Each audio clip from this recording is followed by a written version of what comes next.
Your life is not only attracted by what you want, it is attracted by what you repeatedly become in thought. You may have spent years desiring a different life, a wealthier life, a peaceful life, a free life, a successful life, and yet that life has not arrived. Not because you lacked desire, not because you failed to ask, but because the mind you kept returning to, the mind you settled into every morning and every quiet evening, was still the old mind, still the mind of lack, still the mind of fear, still the mind of defeat. And life, in its perfect and relentless precision, kept reflecting exactly that. James Allen taught one of the most uncomfortable laws of inner transformation ever placed before a human being. He did not say that thinking happy thoughts would bring you money. He did not say that wanting something strongly enough would summon it into existence. He said something far older, far deeper, and far more demanding than that. He said that the outer world follows the inner world. That thought becomes character, and character becomes destiny. That you do not merely attract what you desire, you attract what you have secretly become. This is the law, and today, everything that follows will depend on whether you are ready to receive it. Look honestly at the contradiction you carry. You want wealth, and yet when you sit quietly with yourself, you rehearse poverty. You count what is missing. You calculate what will never be enough. You speak the language of financial defeat even when no one is listening. You want a better life, and yet the mind you return to when pressure arrives is not the mind of someone who belongs to that better life. It is the mind of someone who expects the worst, who prepares for disappointment, who has learned to call fear by the name of wisdom. The desire points forward. The mind keeps pulling backward, and you wonder why the life you want has not found its way to you. You want success, and yet at the moment success begins to approach, something inside you leans away. You interpret every delay as rejection. You read every silence as confirmation that you were never meant to have what you asked for. You want peace, and yet every morning you feed the very resentments that shatter your peace before the day has properly begun. You replay what was done to you. You rehearse the argument. You return again and again to the wound, not because it serves you, but because it is familiar. The familiar mind feels like home, and you have been living in a home that no longer belongs to the life you say you want. You want freedom, and yet you identify with struggle. You want respect, and yet something deep inside you quietly agrees with the voices that said you were not enough. You want love, and yet you expect betrayal. You want abundance, and yet when someone near you succeeds, you feel it as a loss rather than a signal. These are not character flaws. They are patterns. They are the invisible architecture of a mind that was built by experience, by pain, by repetition, and by everything you absorbed before you knew you had a choice. But patterns can be identified, and patterns that are identified can be changed. That is precisely what James Allen came to show you. James Allen was not a man who spoke loudly about money. He was not a promoter of wishes or a merchant of easy hope. He was a quiet student of the inner world, a man who understood that the root of every visible condition lies buried in the invisible soil of thought, repeated thought, sustained thought, thought that has been allowed to grow until it becomes the very atmosphere a person carries wherever they go. He wrote with the precision of a surgeon and the tenderness of a teacher who understood suffering from the inside. And the teaching he left behind is not a comfort. It is a diagnosis. It names exactly what has been quietly happening in the minds of people who keep wanting more while becoming the same. Allen did not teach attraction as a trick. He taught it as a consequence of character. Character is not what you perform for others. Character is the texture of the mind you return to when no one is watching, when the pressure arrives, when the money has not come, when the door has closed again. Character is the emotional posture you live inside. And this is what determines what life can bring to you, not what you wish for at the edge of sleep, but what you become in the sustained and ordinary moments of your days. The mind you return to becomes the person you become. And the person you become determines the life you live. This is not punishment. This is law. This video will show you how to stop asking for a new life while remaining loyal to the old mind. It will show you what the master truly taught about thought, character, and the invisible mechanism by which inner states become outer conditions. It will reveal the hidden error that keeps even sincere people locked in the same patterns despite genuine desire for change. And it will give you a clear and practical protocol for beginning the only transformation that actually works. Not changing the reflection, but changing the mind that stands before the mirror. If you are ready to hear this, then stay with this teaching, because what follows may be the most honest conversation about inner transformation you have encountered in a long time. Most people, when they decide they want a better life, begin by looking outward. They look at their bank account and decide the bank account must change first. They look at their career and decide the career must shift first. They look at their relationships and decide those people must behave differently first. They look at their circumstances and decide the circumstances must rearrange themselves before they can feel different inside. This seems logical. It seems practical. It even seems humble, as if they are not asking for magic, only for something concrete and real to move before they dare to believe. But this approach has a hidden error, and that error is costing them everything. They try to change the money first.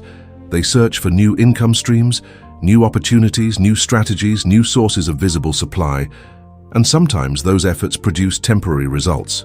But then the mind reasserts itself. The same doubts return, the same fears return, the same patterns of spending, avoiding, undercharging, overthinking, and self-sabotage return. And within months, sometimes within weeks, the financial situation has returned to a shape that matches the inner state they never actually changed. The new opportunity could not survive the old mind. The new income collapsed under the weight of the old identity. They are left confused, wondering why the visible world refuses to stay changed. They try to change relationships first. They tell themselves that if only the people around them would behave differently, they would be able to feel better, think better, and become better. If only this person would stop being difficult. If only that person would finally offer recognition. If only someone would believe in them so they could begin to believe in themselves. But the mind that waits for outer conditions to justify inner transformation will wait forever. Because the outer conditions are not the cause. They are the consequence. And they will continue producing the same consequence until something deeper is addressed. They try to change status first. They try to project a different image before they have developed a different character. They buy the symbol before they have built the substance. They wear the appearance of confidence while inside the old mind is still running the same fearful calculation. They project certainty outward while inwardly rehearsing doubt. And the world, which is far more perceptive than people give it credit for, senses the gap. Opportunity hesitates. Relationships sense the instability. The very status being pursued begins to feel hollow because nothing on the inside has actually changed to support it. They try to change timing first. They wait for the right moment. They wait for the economy to improve, for the season to turn, for a sign from the universe, for certainty before they commit. And the waiting feels wise. It feels careful. It feels like the responsible approach of someone who does not want to fail again. But the waiting is not wisdom. The waiting is the old mind protecting itself by refusing to move until every outer condition has guaranteed a safe outcome. And because the outer world mirrors the inner world, an inner state of waiting and hesitating will continue producing outer conditions that seem to justify more waiting and more hesitating. The loop closes around them. They keep choosing the same reactions. Something difficult happens and the old mind rushes in with its familiar interpretation. Something good begins to approach, and the old mind rushes in with its familiar suspicion. Even when circumstances change slightly, the same internal filters are applied to the new circumstances. The same conclusions are drawn. The same emotional responses are triggered. The same decisions follow from the same inner posture. And so the same kind of life continues to assemble itself around them, not because life is punishing them, but because life is reflecting them with perfect accuracy. The same reactions create the same decisions, and the same decisions create the same life. This is not a judgment, it is a mechanical observation. A thermostat set to a certain temperature will keep returning the room to that temperature, no matter how many times you open the window. The window is not the setting. The setting is internal, and as long as that internal setting remains unchanged, the outer temperature of life will keep returning to match it. This is the principle James Allen spent his life trying to make visible. The outer world is not the first mirror. It is the last mirror. The first mirror is the mind. And that is where everything must begin. What the viewer is facing is not a shortage of external opportunity. It is not a failure of the outer world to cooperate. It is a fundamental misunderstanding of causation. The visible world does not lead. It follows. It does not create the inner state. It responds to it. And the moment a person truly understands this, everything changes. Not the circumstances immediately, but the direction of effort. Instead of exhausting themselves trying to rearrange reflections, they begin working on the face that stands before the mirror. That is where the real work is. That is where James Allen pointed. And that is where you must now turn your attention. If you are ready to stop chasing a life your old mind cannot hold, then take a moment right now and leave a comment below. Write this: I become the mind I desire. Not as a casual phrase, not as a reaction to content. Write it as a declaration. Write it as the opening sentence of a new internal agreement you are making with yourself in this moment. You are not merely asking for life to deliver something different to the same address. You are agreeing to become the address that belongs to the life you desire. That is a different and far more powerful commitment. When you write those words, you are doing something the old mind rarely permits. You are choosing an identity before the outer conditions confirm it. You are placing your claim on the new mind before the bank account reflects it, before the circumstances confirm it, before anyone else around you agrees with it. This is what the masters called faith in the inner law. Not blind hope, but conscious choice. The viewers who write that declaration in the comments are the ones who have understood the most important thing this teaching can offer. That transformation begins inside, and it begins now. And it begins with a choice to become different. Now consider what it has actually cost you to keep trying to attract a new life from the same old mind. Consider not just the financial cost, the opportunities that passed, the income that never stabilized, the financial peace that kept retreating just as you reached for it. Consider the emotional cost, the years of wanting something and watching it remain just out of reach. The quiet exhaustion of hoping and being disappointed so many times that hoping itself begins to feel dangerous. The way you have slowly, subtly begun to make peace with a smaller life than the one your deepest self knows belongs to you. That peace is not wisdom. That peace is the old mind successfully defending itself from the risk of genuine transformation. You have repeated old fears so many times that they now feel like facts. You have told yourself the same financial story so many times that you have stopped questioning whether the story is true. You have rehearsed the same mental sequences, the worry, the calculation, the sudden fear at the end of the month, the quiet shame when someone asks how things are going, until these sequences are automatic. They run without your permission. They run before you have a chance to choose. And this is the true cost of an unchanged mind, not just the circumstances it creates, but the automation of the inner world. The loss of conscious authorship over your own mental life. You have interpreted every delay as personal rejection. When the opportunity did not come quickly enough, the old mind did not say, "The timing is developing." It said, "This is proof that I was never going to have this." When the money did not arrive through the expected channel, the old mind did not say, "The source has many roots." It said, "I knew it would not work for me." Every piece of neutral information has been filtered through a mind that is pre-programmed to confirm the old identity. And so even circumstances that were actually opening for you were experienced as closings, because the mind doing the perceiving was still loyal to the old story of limitation. You have sabotaged opportunities, not deliberately, not consciously, not with any intention to harm yourself. But when something arrived that would have required you to behave like the person you say you want to become, the old identity became uncomfortable. It found reasons to hesitate. It found flaws in the offer. It found evidence that the timing was wrong, that the person could not be trusted, that the risk was too great, that you were not ready. And the opportunity passed. And the old mind was privately relieved, because staying small is terrifying in its consequences, but comfortable in its familiarity. And this is the cruelest cost of the unchanged mind. It protects you from the very life you asked for. You have felt unworthy when good things approached. This is one of the most painful and least discussed aspects of operating from an old identity.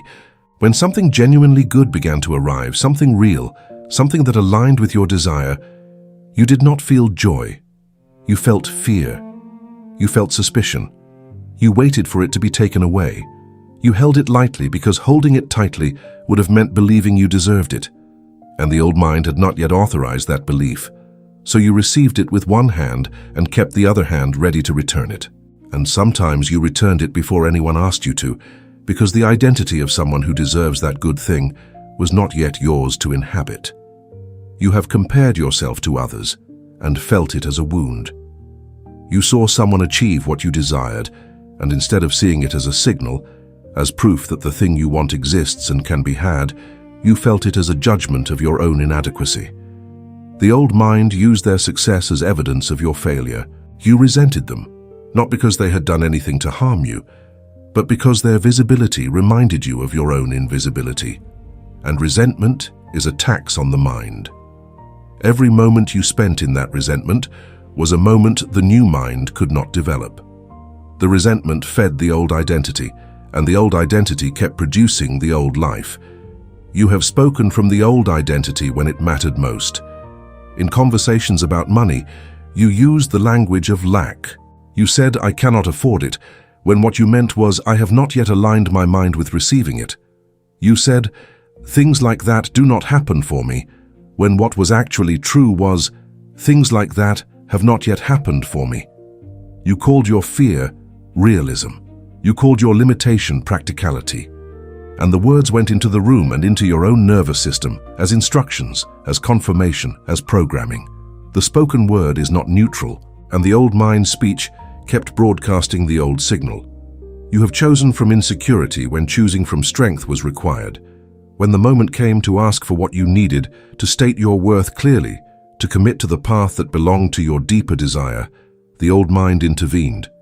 It asked how it would look, it asked what would happen if you failed, it asked whether you truly deserved to ask for that much, and so you asked for less, you charged less, you required less, you accepted less, not because you had to, but because the identity you were operating from had established a ceiling, and you ducked beneath it automatically, without even noticing that ducking was a choice. You have mistaken desire for transformation. This is perhaps the most important cost of all. Desire is not transformation. Desire is the recognition that a different life is possible. It is the pointing finger. But it is not the changed mind. You can desire the same thing for years and remain in exactly the same inner state, because desire alone does not rebuild the character. It does not replace the repeated thought. It does not dissolve the old identity.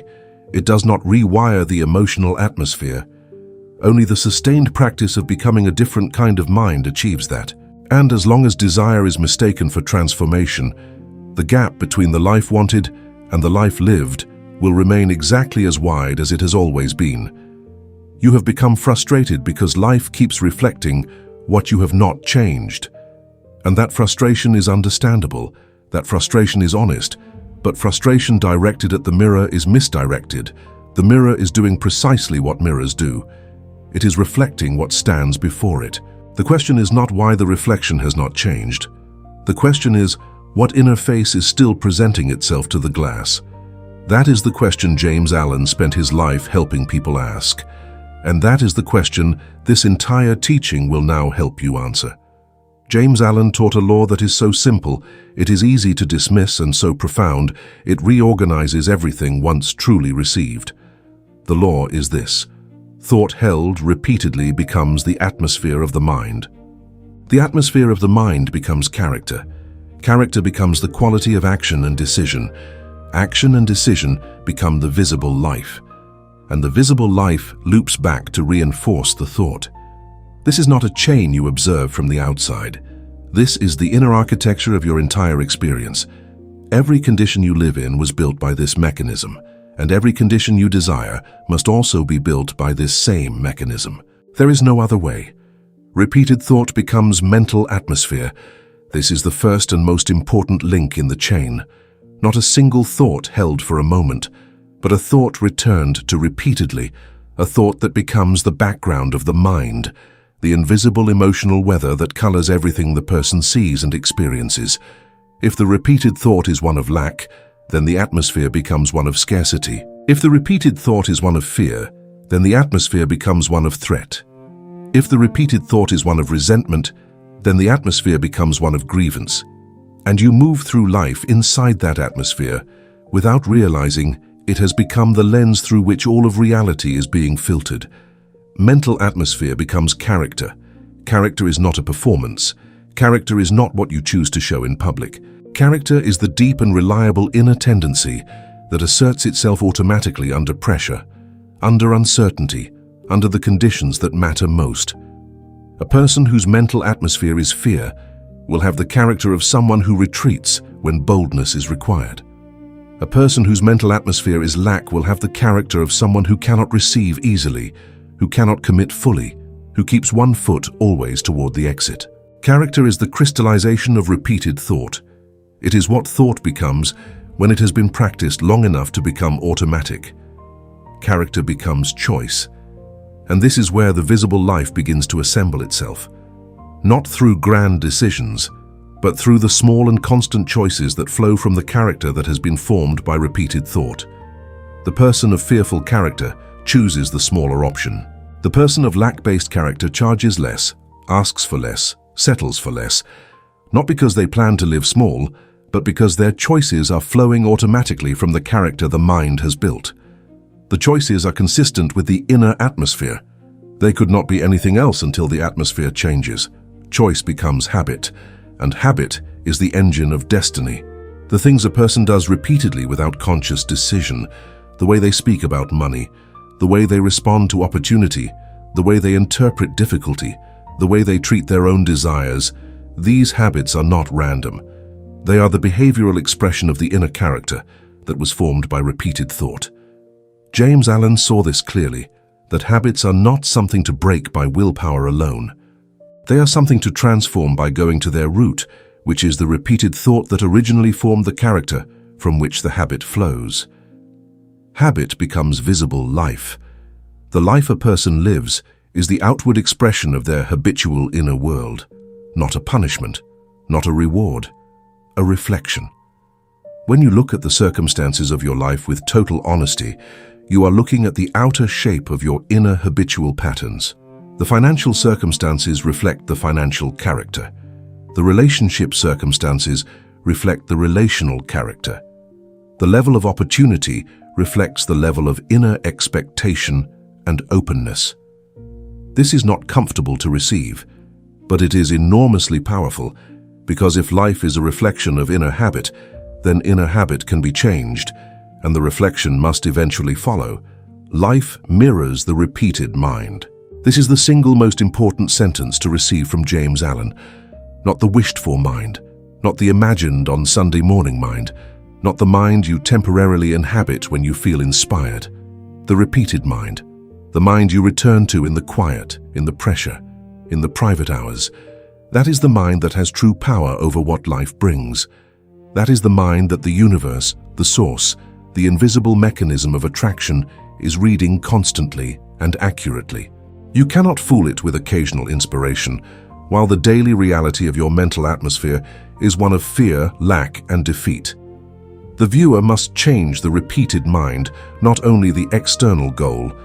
You can change your goal 100 times without changing your life, because the goal is in the future and the mind is in the present. What changes life is changing the mind that is operating right now, in this moment, and in the next moment, and in the accumulated ordinary moments of the coming days.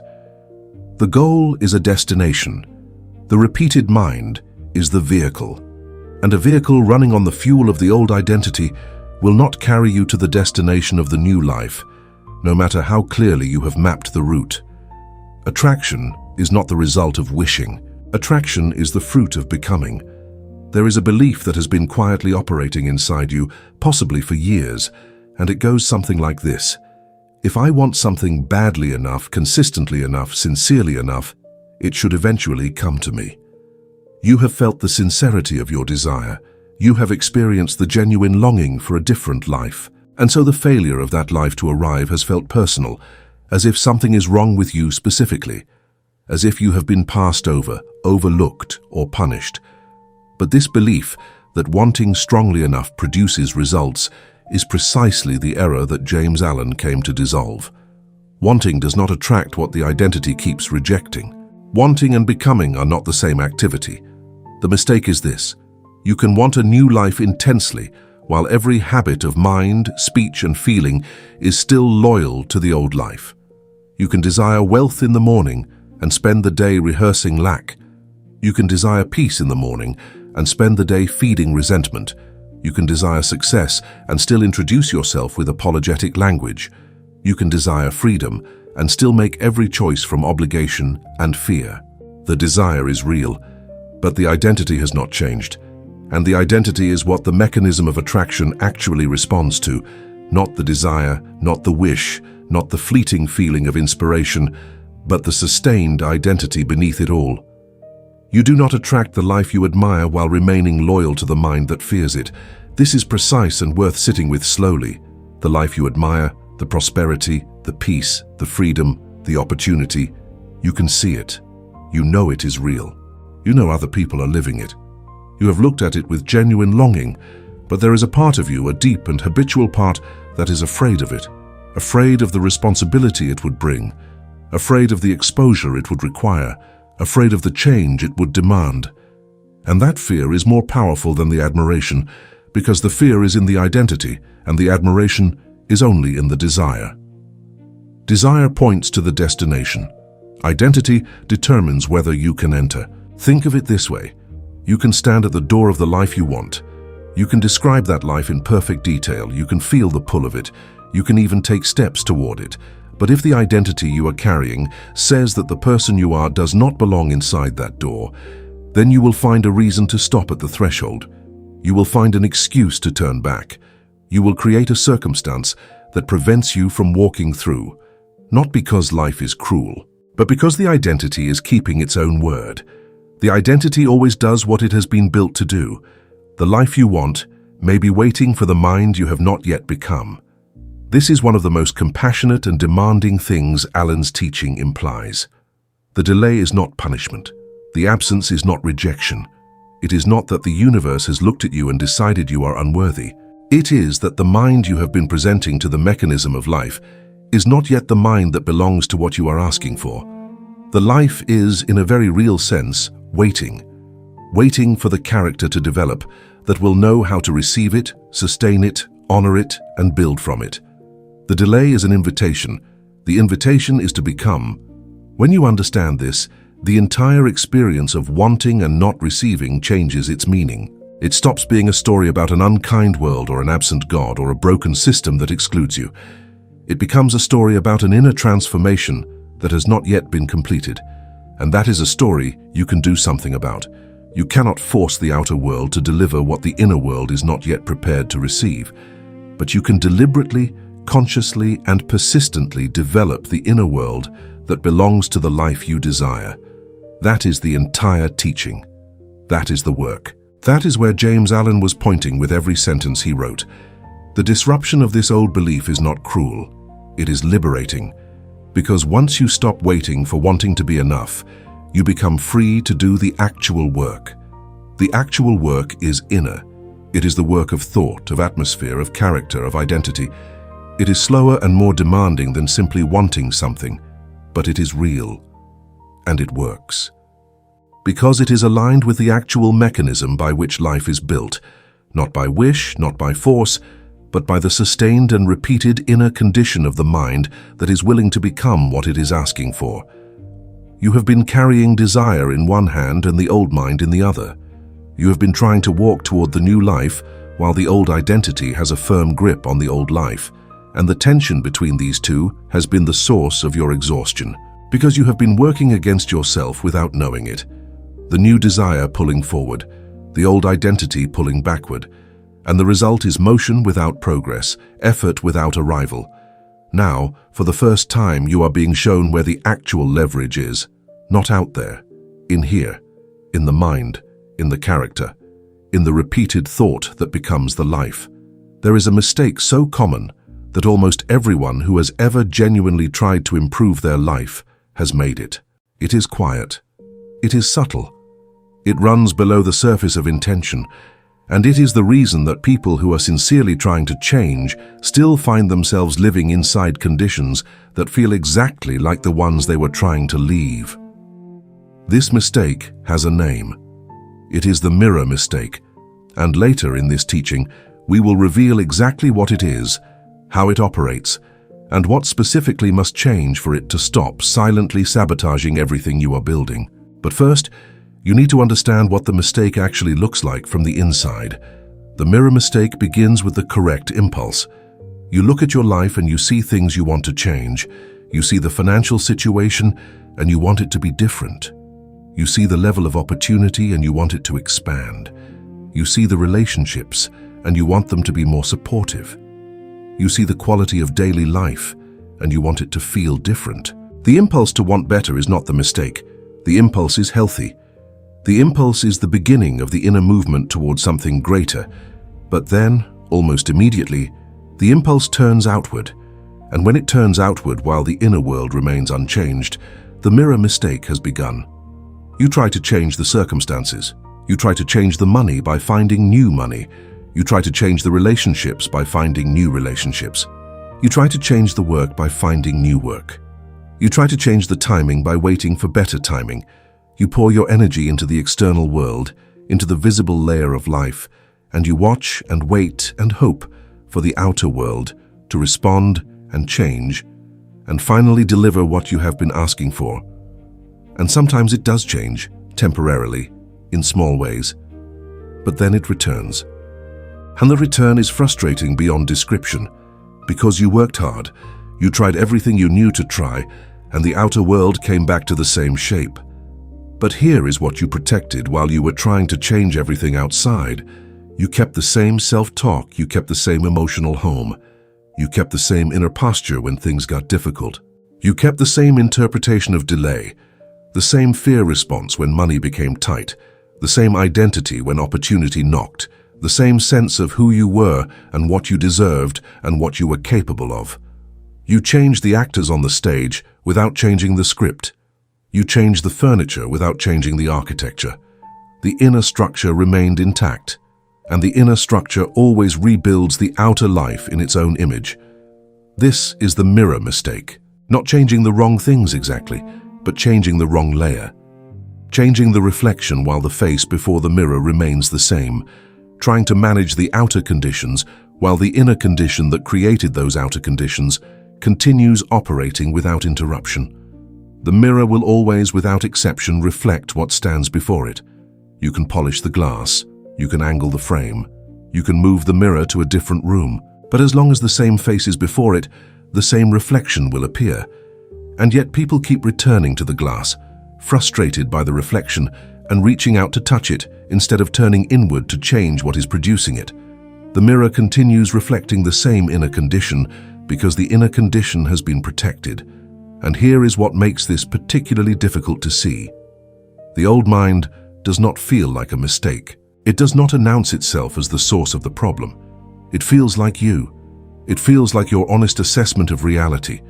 It feels like wisdom, like practicality, like the reasonable conclusion of someone who has lived a real life and knows how things actually work. And so you defend it. You call your fear realism. You call your doubt humility. You call your hesitation wisdom. And in protecting the old mind as reasonable and honest, you protect the very thing that is producing the reflection you want to change. Later, we will go deeper into exactly how the mirror mistake manifests in specific moments of sabotage and what the precise correction looks like in practice. There is a moment, a very specific kind of moment when the new life tries to arrive and the old mind steps forward to reject it. Not violently, not obviously, but subtly, through hesitation, through suspicion, through a quiet return to the familiar identity. We will name that moment. We will show you what it looks like. We will show you what to do instead. But for now, hold this open. The outer world you have been trying to change is not the origin. It is the output. And the input has not yet been fully addressed. The inner condition you keep returning to is not permanent. That is the promise at the heart of everything Alan taught. The inner condition can be changed. The repeated thought can be interrupted and replaced. The atmosphere of the mind can be rebuilt. The character that flows from thought can be developed deliberately, intentionally, through the same mechanism that built the old character, through repetition, through return, through practice. You built the old mind by returning to it thousands of times without choosing. You will build the new mind by returning to it thousands of times with full choice. And the new mind, once it becomes the mind you actually inhabit, will produce a life that mirrors something entirely different. Hold that. We will return to it. The mechanism by which the inner world creates the outer world is not mysterious in its operation, but it is invisible to anyone who has not been taught to look for it. It begins with thought, not thought as an abstract concept, but thought as an actual repeated mental event. Something you return to, something that occupies the background of your awareness, something that runs even when you are not deliberately directing your attention. The mind returns to a thought. It might be a thought about money, about what is missing, about what could go wrong, about what you are afraid of, or about what you are moving toward with confidence. Whatever the thought is, the return to it is what gives it power. The thought creates emotional atmosphere. This is the next step in the mechanism, and it is the one most people skip over. When a thought is returned to consistently, it does not remain a neutral mental event. It begins to generate a corresponding emotional tone. The thought of lack produces the feeling of scarcity. The thought of fear produces the feeling of threat. The thought of worthiness produces the feeling of quiet confidence. The thought of abundance, genuinely and repeatedly held, produces an inner warmth, an inner sense of sufficiency, an inner expectation of provision. This emotional tone is not merely a feeling, it is an atmosphere. It is what you are actually broadcasting into every room you enter and every interaction you have. The atmosphere creates expectation. This is subtle and powerful. The emotional atmosphere that surrounds your inner state shapes what you expect from life without your conscious permission. Someone living inside an atmosphere of scarcity expects scarcity, not because they are negative, but because the inner state has normalized a certain level of lack, a certain quality of experience, a certain relationship with money and opportunity. And this expectation operates below the level of conscious desire. You can consciously desire abundance and still have an unconscious expectation of scarcity, because the atmosphere has not yet been rebuilt. And it is the expectation, not the desire, that primarily shapes what the mind is prepared to recognize and receive.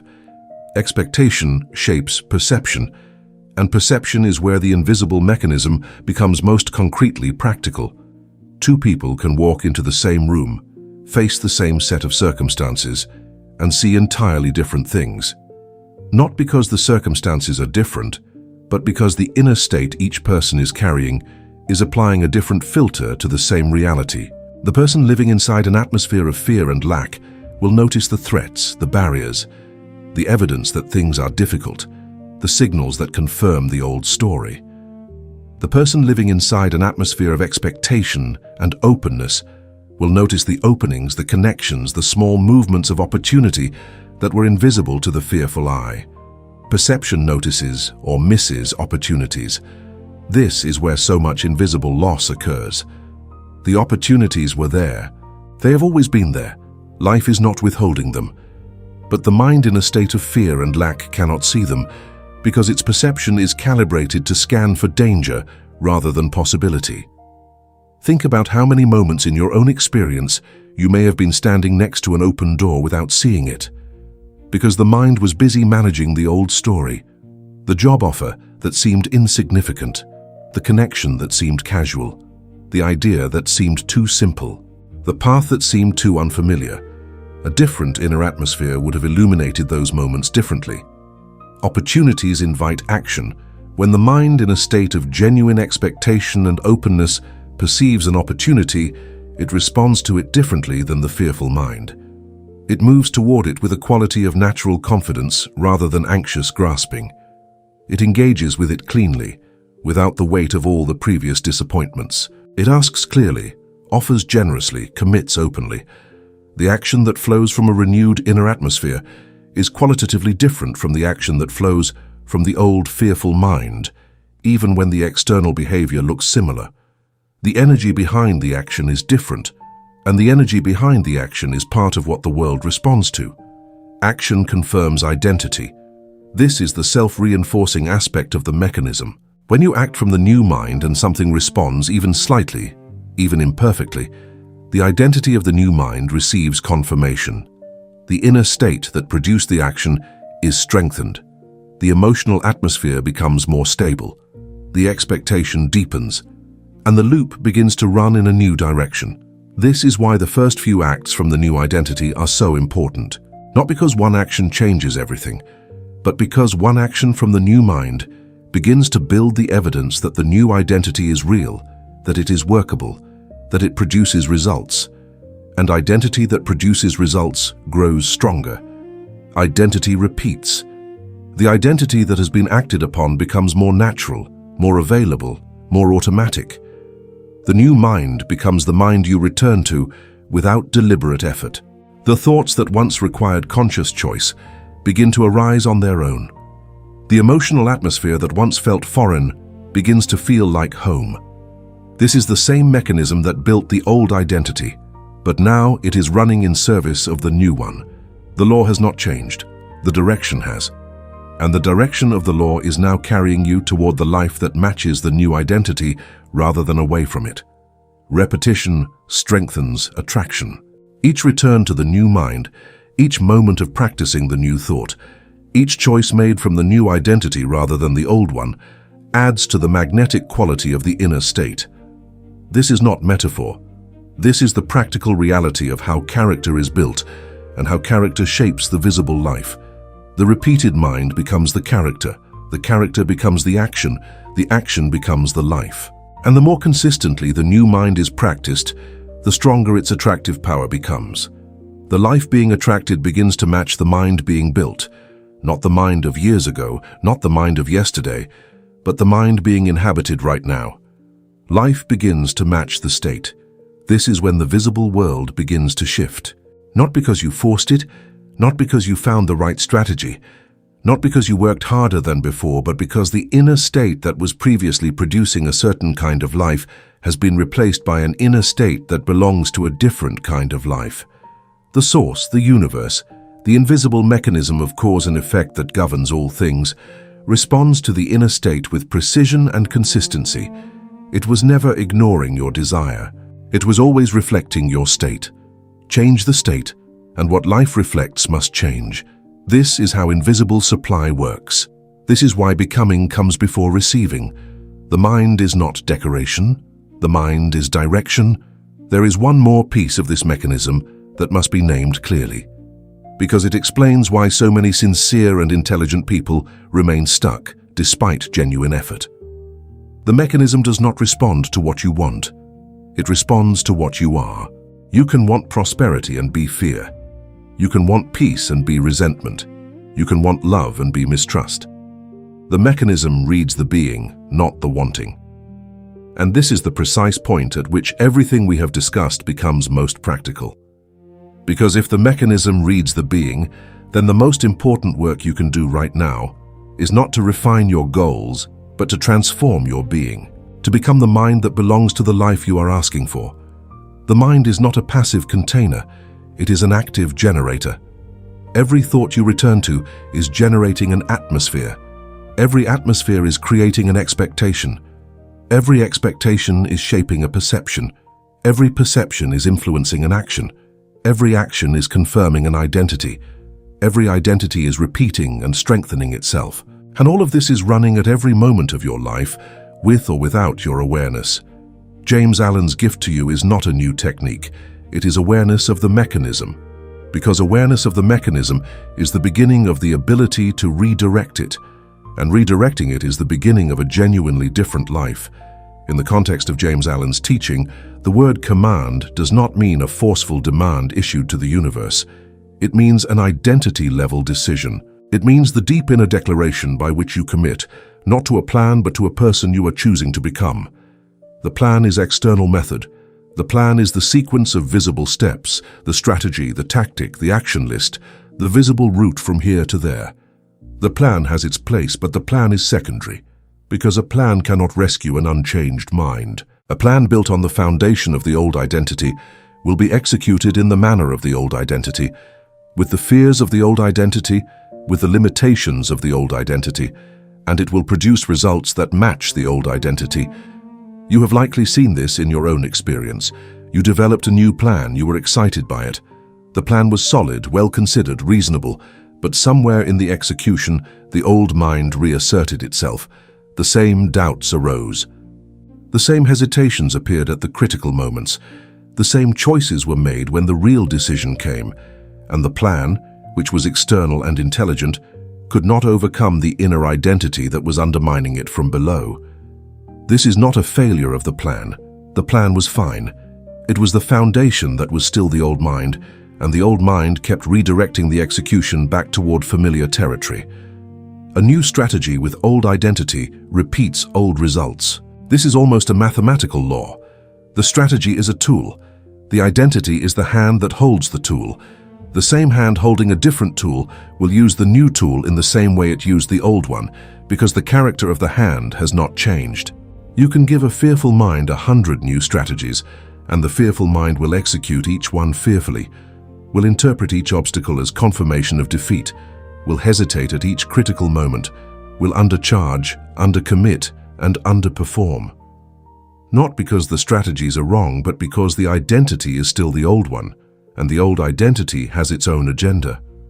A changed mind uses even simple strategies differently. This is the counterpart truth that gives the teaching its practical power. A person who has genuinely developed a new inner atmosphere, a new character, a new identity around their relationship with money, opportunity, and receiving, will take a simple and unremarkable action and produce from it something that the old mind could not have produced.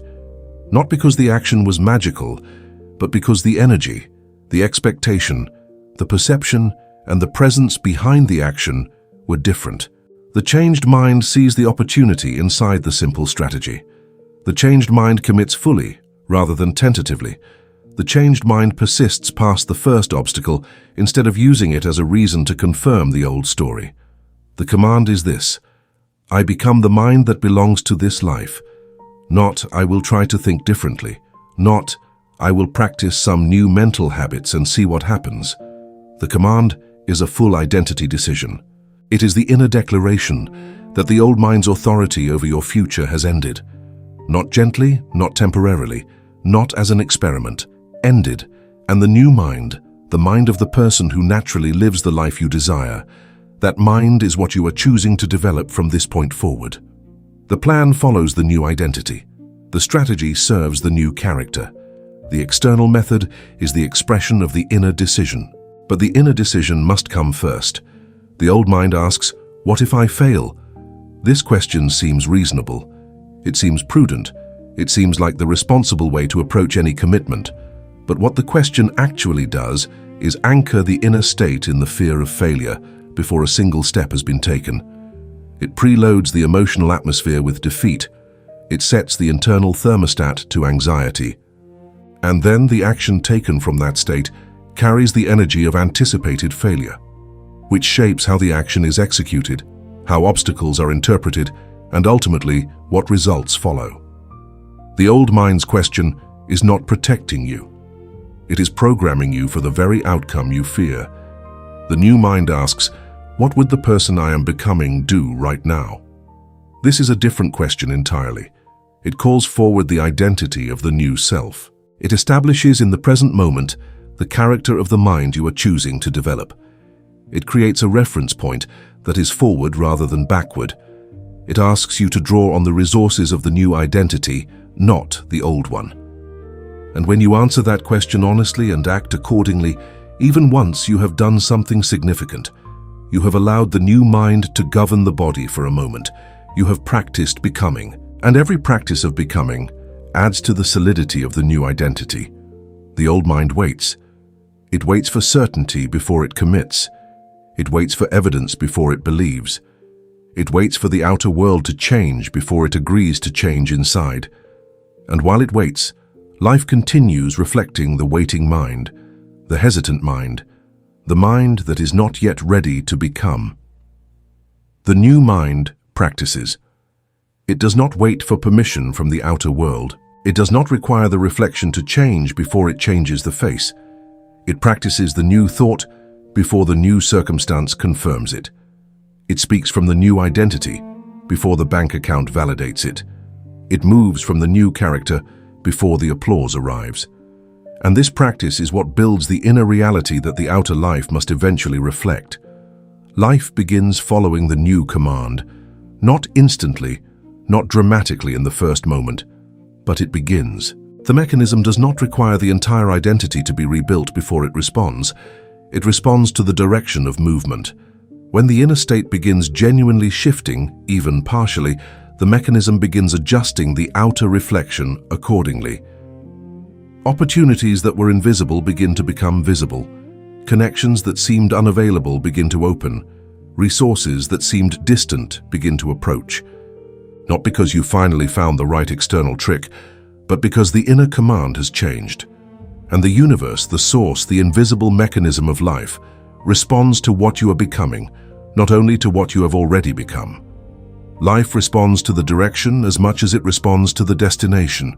You do not have to have fully arrived at the new identity before life begins to shift. You have to be genuinely moving toward it. You have to be consistently choosing it over the old mind when the choice arises. You have to be practicing it in the real moments, the pressure moments, the moments that used to automatically trigger the old identity. That consistent direction, that genuine movement toward the new mind, is itself a form of becoming. And becoming, even becoming in progress, is what the source responds to. The command has been given, the practice has begun, and the life begins to move. If this teaching is helping you understand that attraction begins with becoming, then subscribe to the Master's Legacy right now. This channel exists to preserve and interpret the teachings of the Masters, the laws of mind, the principles of inner transformation, the spiritual mechanics of prosperity, peace, and receiving. These teachings do not come from modern trend. They come from the timeless understanding of men and women who discovered the inner cause of the visible life and left that discovery in writing for those ready to receive it. Subscribe because the laws these masters left behind are not general inspiration. They are a precise map for changing the inner cause so the outer life can finally, genuinely, and durably change. The Master's Legacy is built for the viewer who is serious, not the viewer seeking a shortcut, not the viewer looking for a technique that bypasses the real work, but the viewer who is genuinely ready to understand why life has been responding the way it has and what must actually change at the level of mind, identity, atmosphere, and character for life to begin responding differently. If that is you, subscribe now, because the teachings that follow in this series will go deeper into every aspect of inner transformation, invisible supply, faith, the spoken word, divine order, and the precise laws by which the mind becomes the life. These are the laws the Masters spent their lives revealing, and they are being kept alive here for you. The old mind wants to know the entire path before it will take the first step. It wants a map, a guarantee, a complete sequence of visible connections between where you are now and where you want to be, and when it cannot construct that complete sequence from the information currently visible to it, it concludes that the path does not exist, or that it does not exist for you specifically. But the old mind cannot calculate the path of the new mind. The mind you are leaving cannot fully imagine the doors that open to the mind you are becoming, because those doors are not on the map of the old identity. They belong to a territory that becomes visible only from the new inner state. Think about what this means practically. If you wait until the old mind can calculate the complete route to the new life before you begin becoming the new mind, you will never begin. Because the route becomes visible as you walk it. The connections reveal themselves as the identity develops. The opportunities appear as the atmosphere changes. The how, which the old mind demands to see in advance, is actually constructed in real time by the process of becoming. The source sees more than the mind. The invisible mechanism has access to channels, connections, and routes that the old mind, with its limited and fear-filtered perception, cannot anticipate or plan for. Do not ask the old self to explain the entire path of the new self. This is a form of misplaced humility. It feels reasonable to want to understand the route before you walk it, but it is actually the old identity protecting itself from the risk of genuine transformation by demanding certainty that only the new identity can generate. The old self cannot see the path of the new self any more than the person you were 10 years ago could have predicted the exact path that led you to where you are now. Life is more creative than the calculating mind can allow for, and the source is more resourceful than the old mind's fear can perceive. Become first. The road becomes clearer from the new state. This is not a call to reckless action. It is a call to inner priority. Before you demand a complete external plan, develop the inner state that belongs to the life you desire. Before you require a visible guarantee, become the mind that can recognize the guarantee when it arrives. Before you wait for certainty to begin the inner work, begin the inner work. Because the inner work generates a quality of clarity, perception, and receptivity that the old mind, precisely because it has not yet done the work, cannot understand or anticipate. Become first. Trust the mechanism. The source knows the way, even when the old mind insists there is none. The how is not your responsibility in the way the old mind believes it to be. Your responsibility is the what and the who, what life you are choosing, what mind you are becoming. The how is the mechanism's domain. The how is what the universe, the source, the invisible intelligence behind all things, has always been managing with perfect precision. Your task is to become the mind that belongs to the life you desire, to hold that identity with consistency and faith, to act from it in the nearest and most immediate way available, and to trust that the source will construct the route in ways that your current perception cannot yet fully see. This is not passivity. This is a higher form of participation. The freedom of not needing to calculate the how before you begin becoming is enormous. It removes the most paralyzing demand the old mind places on transformation, the demand that the entire future be visible and guaranteed before the present moment is changed. Life does not operate that way. Transformation does not operate that way. The source does not deliver its route map before the traveler has begun to move. It reveals the path as the traveler walks in the direction of the new mind. And each step taken from the new identity generates more clarity, more opportunity, more visible evidence of the route. Begin becoming. The how will follow. Imagine a person who stands before a mirror every single morning, and every morning they look at the reflection and feel a profound dissatisfaction. The reflection shows them something they do not want to see, something they do not want to be, something they have been trying to escape for a long time. And so they begin to work on the mirror. They polish the glass carefully, hoping a cleaner surface will change what appears in it. They tilt the frame, hoping a different angle will show them something more pleasing. They bring better lighting, hoping the improved conditions will make the reflection look like the life they desire. They do everything they can think of to alter the glass, and every morning the same reflection greets them, because the reflection was never the problem. They shout at the mirror. In frustration, in genuine pain, they direct their emotion at the surface that is faithfully showing them what is there. They become angry at what they see. They reject the image. They turn away from it in disgust. But turning away from the mirror does not change what stands before it. The moment they turn back, the same face is there. The same expression, the same posture, the same identity, unchanged, looking back at them from the glass. The mirror has done nothing wrong. The mirror is doing what mirrors do with perfect and impersonal precision. It is reflecting exactly what is placed before it, without addition, without subtraction, without judgment. They cover parts of the mirror. This is the attempt to manage which aspects of the reflection they will allow themselves to see. They acknowledge some uncomfortable truths and deny others. They look at the parts of themselves they find acceptable and avoid the parts they do not. They construct a selective relationship with their own inner reality, seeing the mirror only in the places where the reflection is tolerable. But covering a portion of the glass does not change the face. It merely reduces the information available. And a partial view of the inner condition is one of the most dangerous places to operate from. because it allows the unchanged aspects to continue generating the unchanged life while appearing to have already been addressed. But the reflection does not change through any of this effort.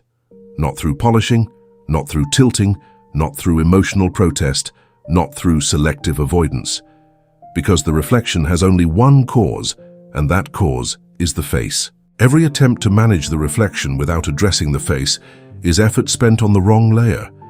It is energy invested in the consequence rather than the cause, and while the energy is being spent on the consequence, the cause continues operating undisturbed, generating the same consequence, refreshing the same reflection each morning with quiet, mechanical consistency. The face must change first. This is the turning point. This is the moment the entire effort changes direction. Not the glass, not the frame, not the lighting, the face, the inner condition, the repeated thought, the emotional atmosphere, the character that has been built by years of habitual mental return. That is the face before the mirror. And that is what must be changed, deliberately, patiently, consistently, through the practice of returning to a different inner state, choosing a different thought, building a different atmospheric condition in the mind. When the face changes, the reflection has no choice but to follow. It is not possible for the reflection to stay the same when the face has genuinely changed. Life is the reflection. This is not a metaphor offered for poetic effect. This is the functional truth of how the visible world operates in relation to the inner world. The financial condition is the reflection of the financial character. The quality of relationships is the reflection of the relational inner state. The level of opportunity that presents itself is the reflection of the expectation and openness that the mind is broadcasting.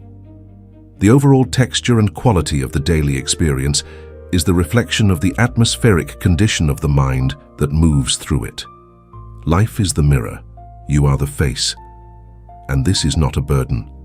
This is the greatest freedom you have ever been offered. Mind is the face. Everything changes when this understanding goes from an intellectual concept to a lived reality. When you look at your financial circumstances and instead of feeling victimized by them, you feel the responsibility of the face before the mirror, something shifts. Not guilt but agency, not shame but clarity. Because if the mind is the face and life is the reflection, then you have access to the cause. You have access to the thing that is generating the reflection. You can work on the actual cause rather than the surface symptom.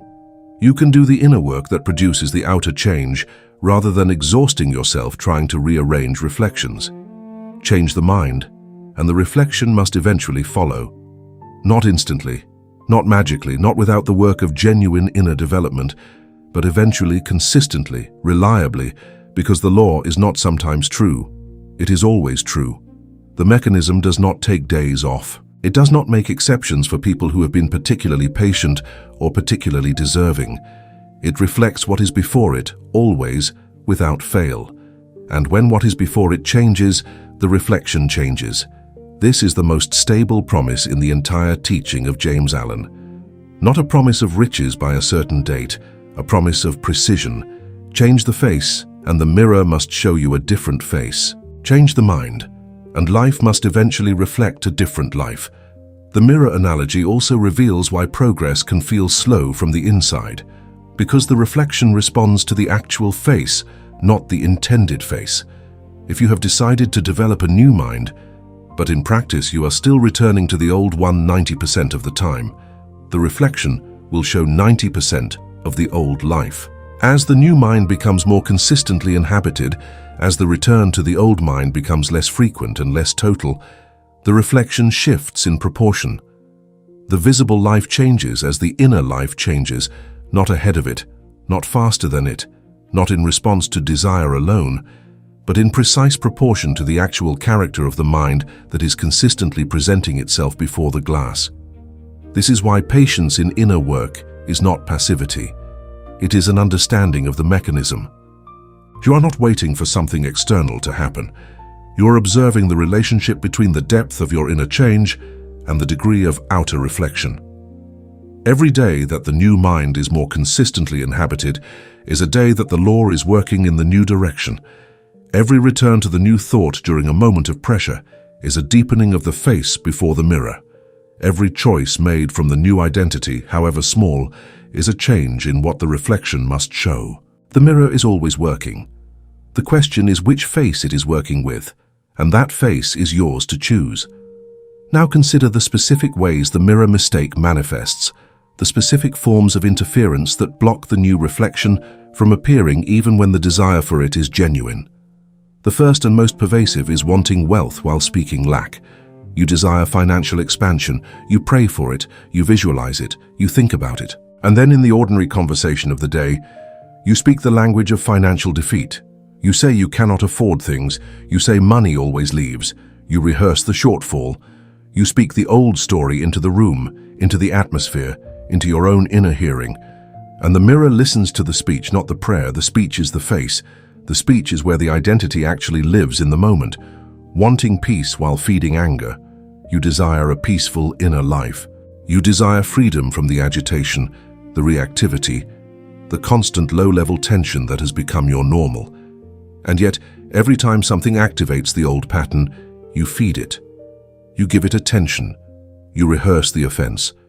You run the narrative of grievance through your mind until it has energy and direction. And then you wonder why peace has not arrived. Peace cannot arrive while anger is being fed. The mind cannot simultaneously be at peace and be nourishing resentment. The emotional atmosphere is being actively maintained by the feeding of the old pattern. And the mirror reflects the fed pattern, not the desired state. Wanting success while identifying as overlooked. You desire recognition. You desire the opportunity to express your full capacity.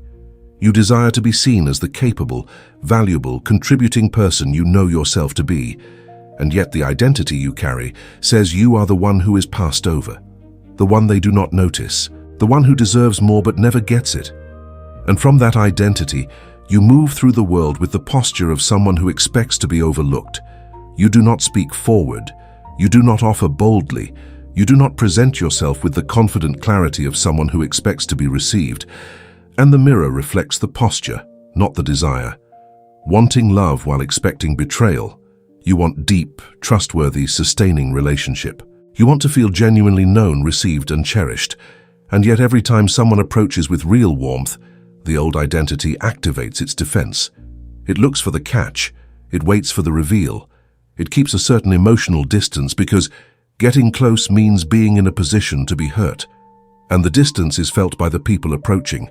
And the distance confirms the expectation of non-arrival. The love that was genuinely approaching, the connection that was real, is met with the face of someone who does not believe it is real.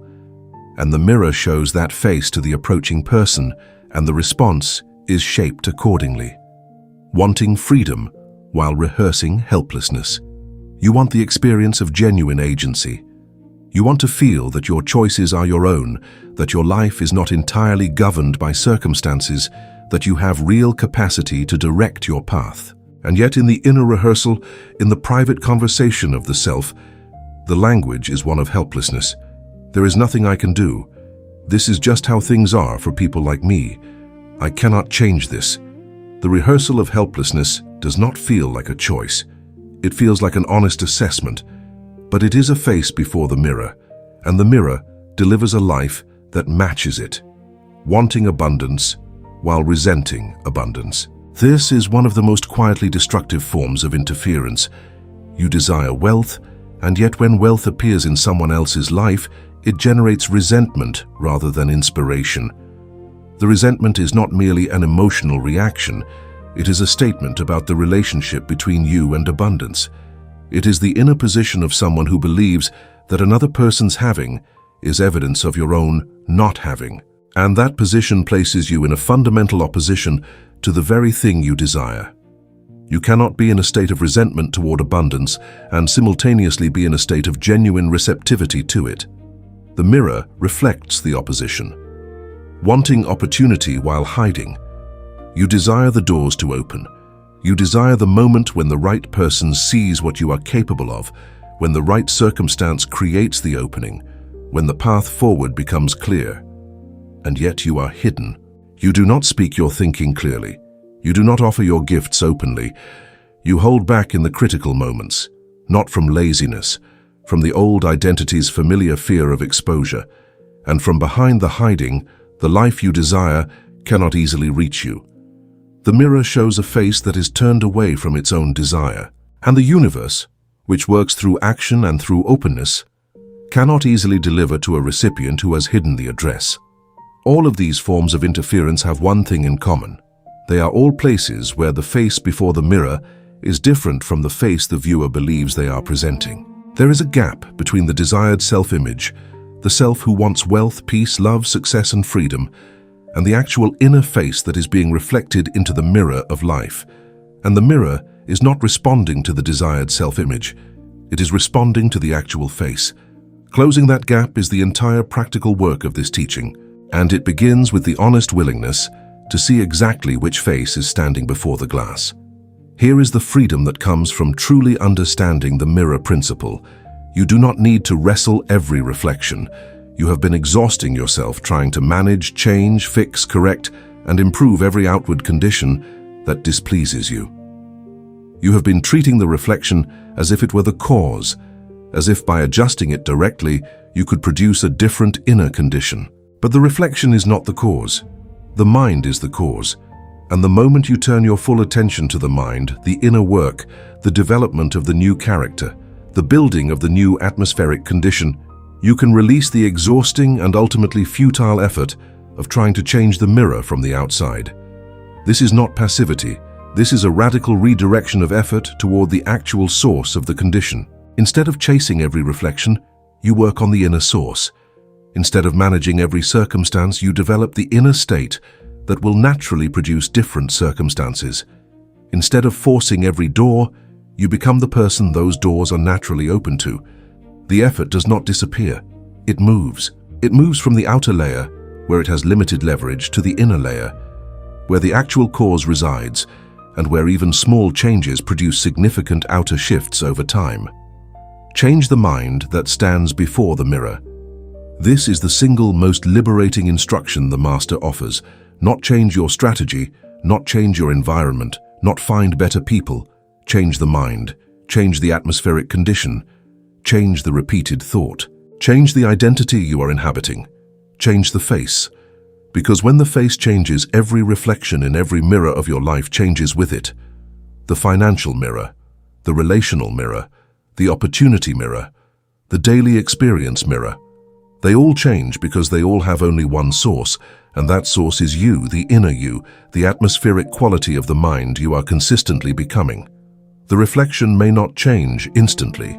This is important to understand and to accept. There may be a period of inner change during which the outer conditions seem to lag.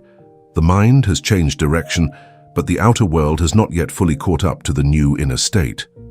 This is not evidence that the law is failing. This is the mechanical reality of how reflection works.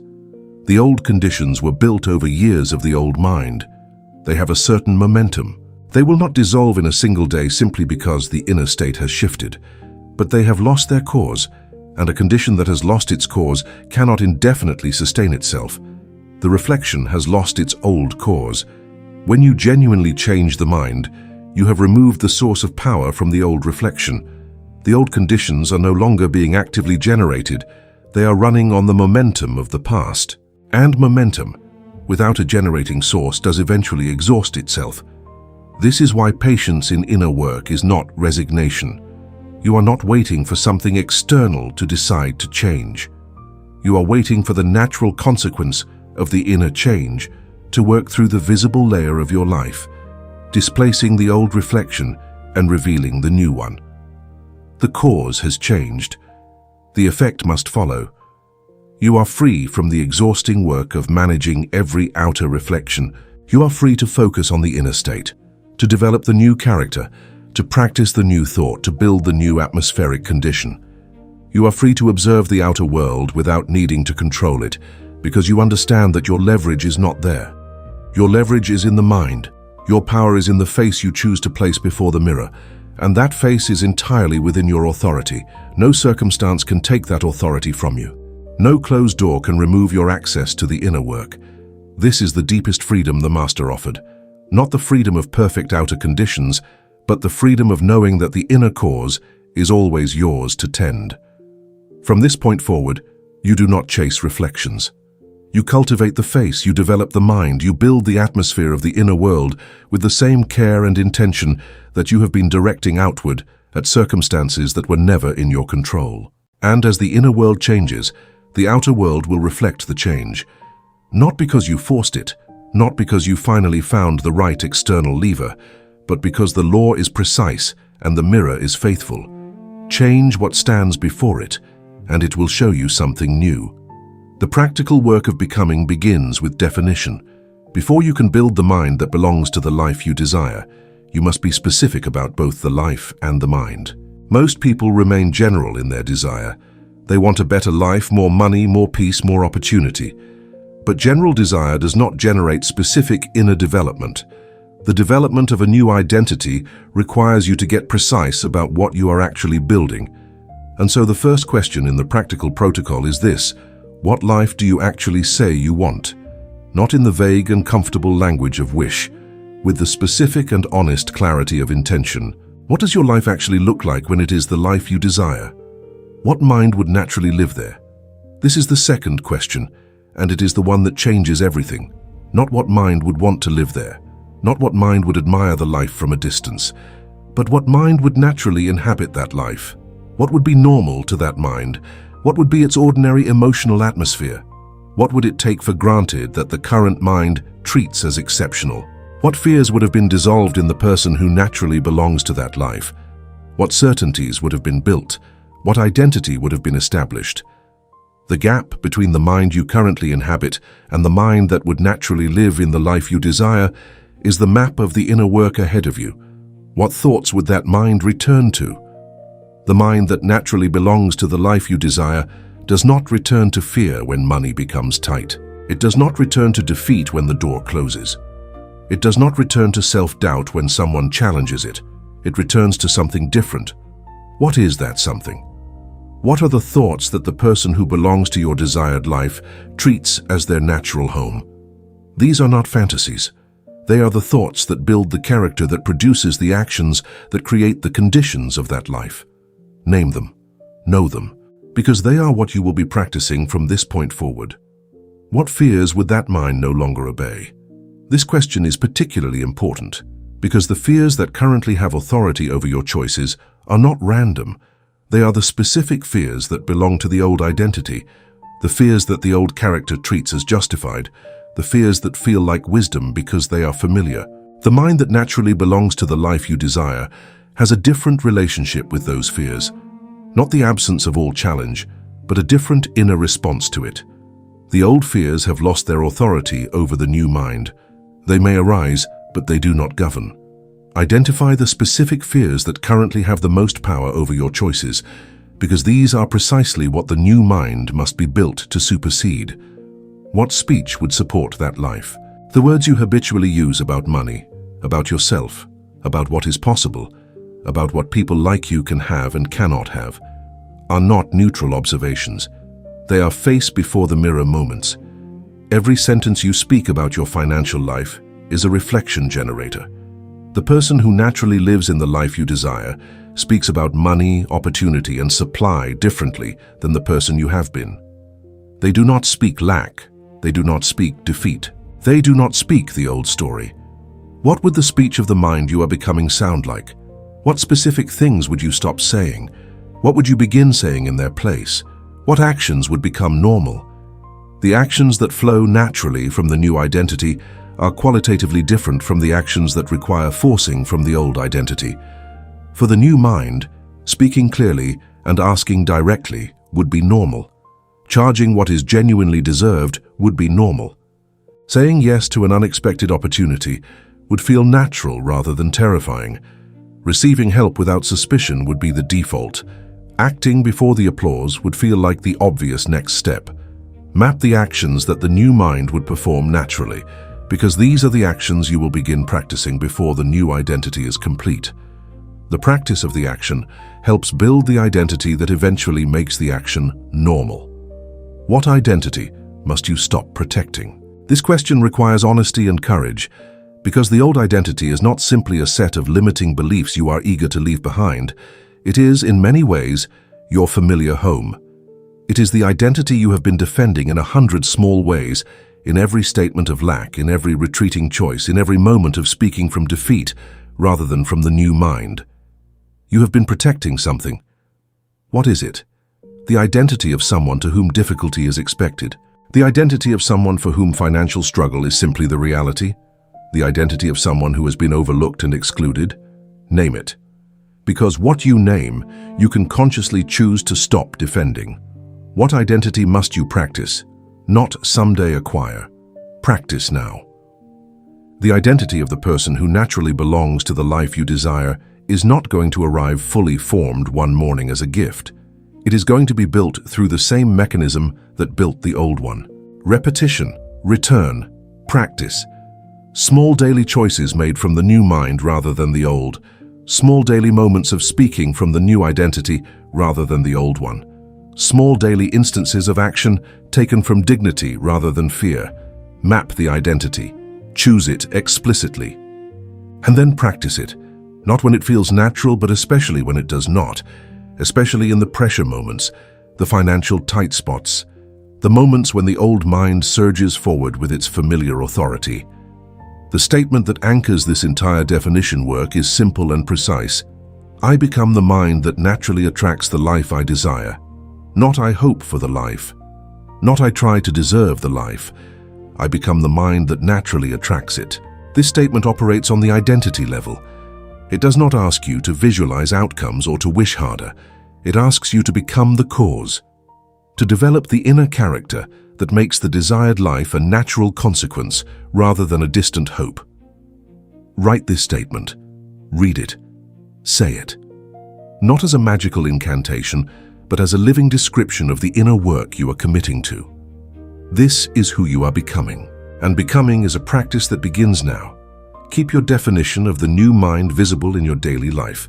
Write it in a place you see each morning, not to remind yourself what you want, but to remind yourself who you are choosing to become. The definition is not the arrival, it is the map.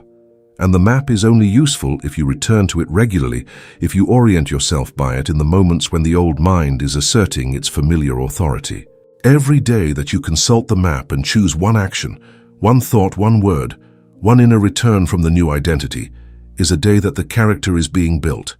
And the character once built does not need to be forced. It acts from itself. That is the nature of character. That is the promise of the law. Now comes the part that the old mind resists most deeply. You have defined the what. You have named the mind you are becoming. And now the old identity wants to immediately calculate the how. It wants to know exactly which actions will produce which results on which timeline. It wants a map from here to there that it can verify and control. And this wanting of the how before the becoming has happened is precisely the external obsession that must now be released. Not because external action is unimportant, but because demanding the complete how before practicing the who is another form of waiting. And waiting is the old mind's most elegant defense. Begin the releasing with a simple written exercise. Write the old mind. Write it honestly as it actually operates, not as you wish it operated. Write the specific thoughts that the old mind habitually returns to about money, about your capacity, about what is available to you, about what people like you can have. Write the emotional patterns.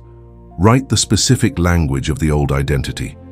Do not write this as criticism of yourself. Write it as a map of the territory you are leaving, because you cannot navigate out of a territory without first seeing it clearly. The old mind written out is the old mind named, and the old mind named has already begun to lose some of its invisible authority. Now write the new mind. Write the thoughts that the person who naturally lives in your desired life returns to. Write the emotional atmosphere of that person. Write the specific language they use about money, opportunity, and supply. Write the way they interpret difficulty. Write the way they respond to closed doors. Write the way they receive good things. This is not fantasy writing. This is identity drafting. You are writing the blueprint of the inner building you are about to construct. The writing makes it real. The writing moves it from a vague aspiration into a specific inner target. And specific inner targets can be practiced, whereas vague aspirations only accumulate. Identify one old thought pattern that has the most consistent authority over your inner life. Just one. Not all of them at once. The most present, the most automatic, the most powerful in its ability to pull you back to the old identity when you are trying to move forward. Name it exactly. Know what triggers it. Know what it sounds like inside your head.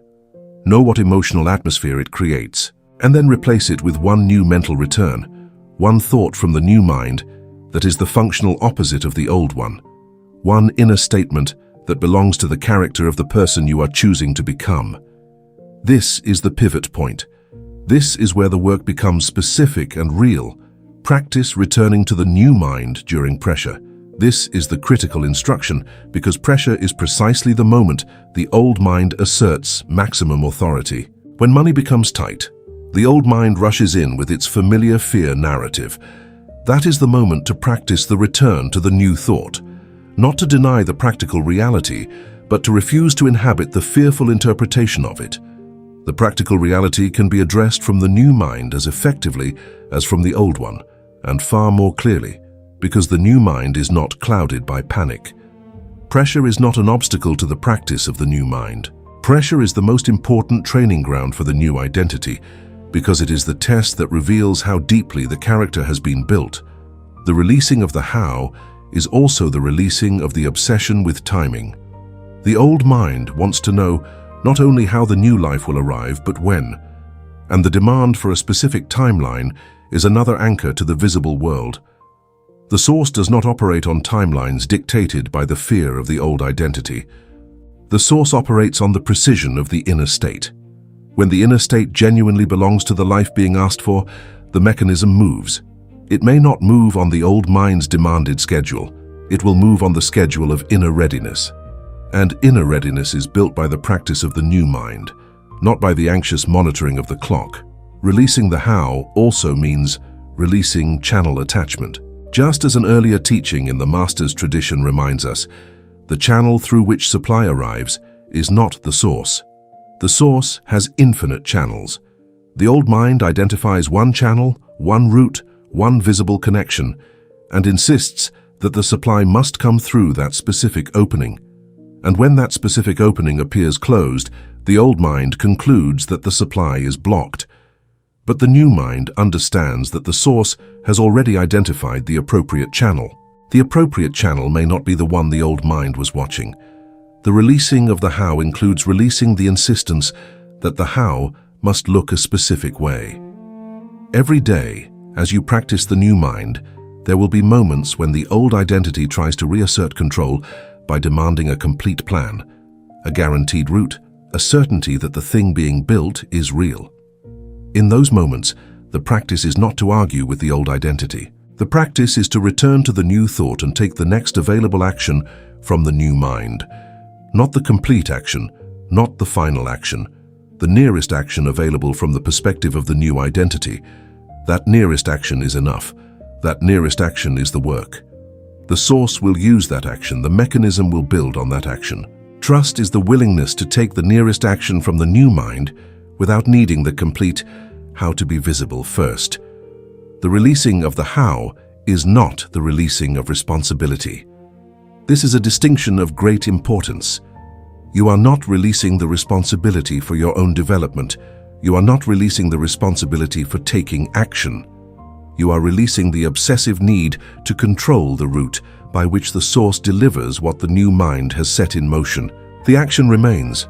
The work remains. The inner practice remains. But the stranglehold of the old mind's demand that it see every step before it takes the first one, that stranglehold is what you are releasing. And in releasing it, you create the inner space that genuine becoming requires. When you release the how at the identity level, when you genuinely stop requiring a complete visible plan before you will practice the new mind, something opens, not immediately and not dramatically, but something in the inner atmosphere changes. A tension that was preventing natural movement begins to dissolve. The new identity begins to operate with a natural fluency that it could never develop, while the old mind was demanding guarantees before every step. The new mind needs room to develop. It needs the freedom to practice without the old mind immediately requiring proof of return on investment. Release the how, become the who. The how will reveal itself from the new state. When the new mind begins to become your consistent habitation, when the atmospheric condition has genuinely shifted, when the character has developed enough that the new identity is no longer foreign but familiar, something begins to happen in the outer world that the old mind could not have planned for.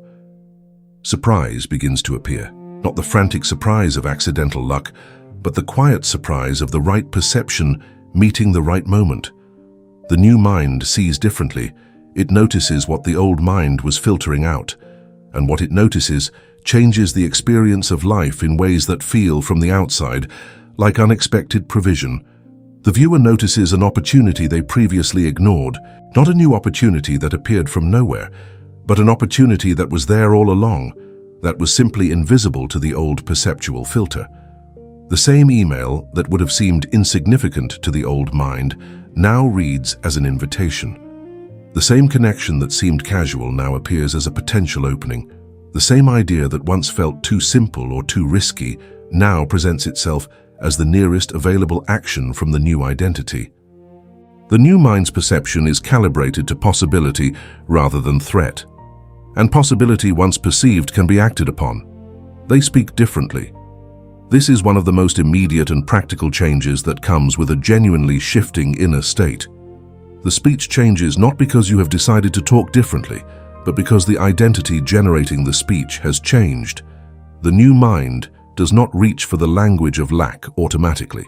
It reaches for the language of possibility.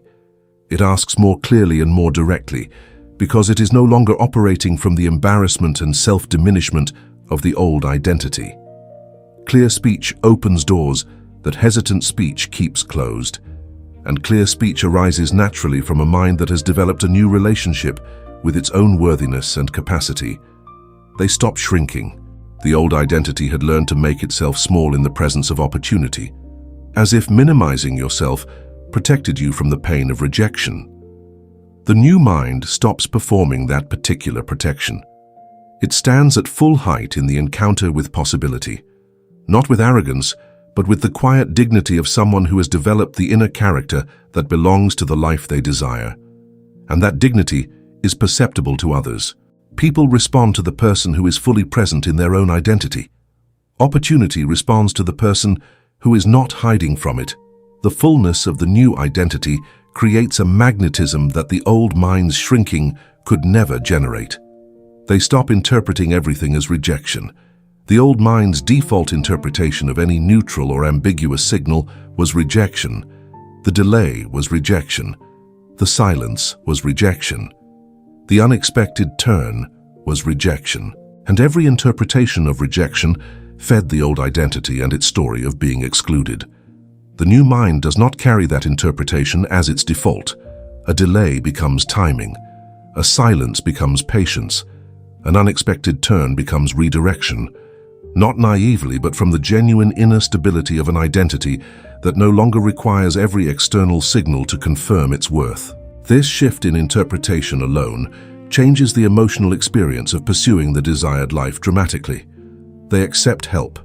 The old identity had difficulty receiving. Receiving felt like debt, like weakness, like exposure. The new mind understands receiving as a natural part of the flow of provision. It accepts help without the need to immediately balance the account. It receives an opportunity without suspicion. It receives generosity without guilt. It receives recognition without the need to deflect it. This openness to receiving is not just an emotional shift.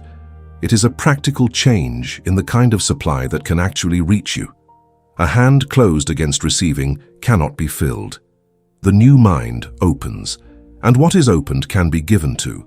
They become visible, not by performing visibility, but by the natural expression of a mind that is no longer in hiding. When the inner identity has changed, the outer presence changes. People sense the new atmospheric condition. They feel the difference between a person who is present and a person who is managing their own absence. Visibility brings friction, it brings challenge, it brings the exposure the old mind was trying to avoid. But it also brings opportunity, recognition, connection, and the kind of real-world movement that was impossible while the old identity was keeping itself concealed. The new mind steps forward, and in stepping forward enters the flow of what life has to offer. They act from dignity. This is perhaps the most transformative practical change of all. The actions that flow from the new identity carry a quality that the old identity's actions could not. Not louder, not more forceful, not more aggressive. Dignified. The dignified action asks for what is deserved without apology. It offers what it has without shrinking. It commits to what it chooses without the endless hedging of the old mind's fear. And dignity, expressed consistently in action, generates a response from the world that mirrors it. The world tends to treat you according to the inner terms you have established for yourself. Establish the terms of the new identity, act from dignity, and watch what begins to reflect that back to you. All inner development must eventually express itself through action. James Allen never taught a passive doctrine. The becoming of the new mind is not a meditative exercise that stays entirely in the interior world. It moves into behavior. It expresses itself in choices. It walks through the nearest door, not the perfect door, not the door the old mind was waiting for. The nearest door, the one that is presently open, the one that a person with the new identity would naturally walk through. That is the action this protocol requires. If you are becoming confident, speak clearly. Not when confidence is perfect, not when fear has been entirely dissolved. Now, today, in the next conversation that requires you to state what you actually think or need or offer. Speak from the identity of someone who is developing confidence, because that is who you are choosing to become. The action of speaking clearly, when it would have been easier to remain vague or silent, is a step through the nearest door. It confirms the new identity to yourself, and the self-confirmation of identity through action is one of the fastest builders of genuine character. If you are becoming wealthy, stop undercharging. This is specific and practical. The old identity attached a number to your time, your gift, your service, your offer that match the self-worth of the old mind. The new mind belongs to a different relationship with value. You do not have to become wealthy before you charge what belongs to the new identity. You charge what belongs to the new identity in order to become the person who naturally charges that way. The action precedes the complete feeling of the identity, and the action, repeated, builds the feeling over time. If you are becoming peaceful, stop feeding resentment. Actively, deliberately. In the moment the old pattern begins to run, choose not to nourish it. Not to deny its origin, not to pretend the grievance does not exist, but to refuse the feeding. The refusal of the feeding is an action. It is the action of the person who is becoming peaceful. Every time you perform that action, the peace identity strengthens and the resentment identity weakens. The balance shifts. Slowly, over many such moments, the emotional home of the new mind becomes more stable than the emotional home of the old one. If you are becoming successful, act before the applause. The old identity waited for validation before it committed. The new mind commits before the validation arrives, because it is operating from an inner state that does not require external confirmation to move. Choose one action that the successful version of yourself would take, and take it today, before anyone has told you it was the right choice, before anyone has confirmed that you are worthy of the result. The pre-approval action is one of the most powerful practices available to a developing identity, because it trains the inner state to operate from itself rather than from the outer permission. If you are becoming worthy, receive without apology. When something good arrives, when recognition comes, when an opportunity is offered, when someone does something generous for you, receive it. Not with deflection, not with immediate self-diminishment, not with the performance of humility that is actually the old identity's discomfort with receiving, with genuine openness, with quiet gratitude, with the natural ease of someone for whom receiving is simply the normal response to provision. This may feel uncomfortable at first. Let the discomfort be present. Receive anyway. The action of receiving from the new identity is what builds the identity of a natural receiver. If you are becoming free, make one free choice. One choice that belongs to you rather than to the expectations, obligations, or fears of the old identity. One choice that expresses your genuine sense of what belongs to your life. It does not have to be dramatic. It does not have to change everything at once. It has to be real. It has to come from the new mind. A single free choice made genuinely is more powerful for the development of the free identity than 100 things thought about freedom while remaining in old pattern. Freedom is practiced. It is chosen. It is built one genuine decision at a time. If you are becoming supplied, stop panic speech. Every time the old mind reaches for the language of financial fear, the declaration that there is not enough, that it will not work, that money always leaves, those are the moments to practice the speech of the new mind. Not the denial of practical challenge, but the refusal to inhabit the panic interpretation. The new mind can address financial difficulty from a place of clarity rather than fear. It can ask better questions. It can seek actual solutions rather than running the old panic narrative. Stop the panic speech not because reality is perfect, but because panic speech is a face before the mirror that generates a reflection you do not want. Now we come to the hidden sabotage. The reason that people who are genuinely trying to develop the new mind keep finding themselves pulled back to the old one. The reason is not weakness. The reason is not a lack of sincerity. The reason is that the old mind feels safe. Not comfortable in any pleasant sense, but safe in the particular way that the familiar feels safe. The known feels manageable even when it is painful. The old pattern, however limiting, however costly, has the advantage of being something the identity has survived before. And survival is the most primitive and powerful form of inner security. The old mind is not merely a collection of limiting beliefs. It is the address of everything you have ever survived. Fear feels honest. When the new mind begins to develop and the old mind feels it slipping, it sends a powerful signal. This is not who you are.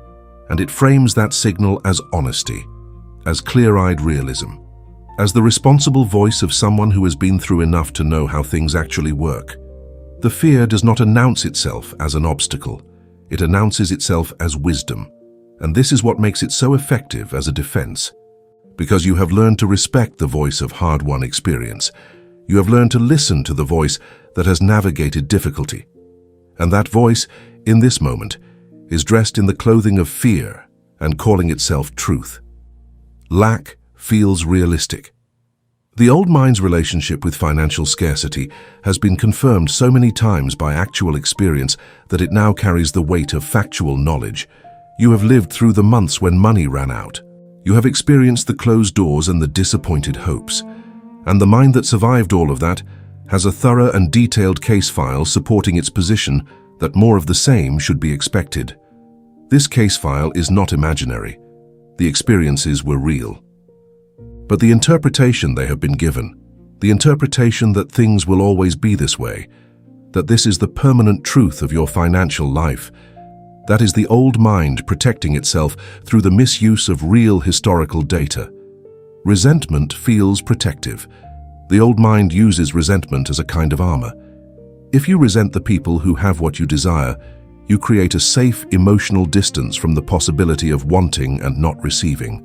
The resentment is a preemptive defense, a way of managing the pain of desire by converting it into grievance, but the armor is made of the same material as the prison.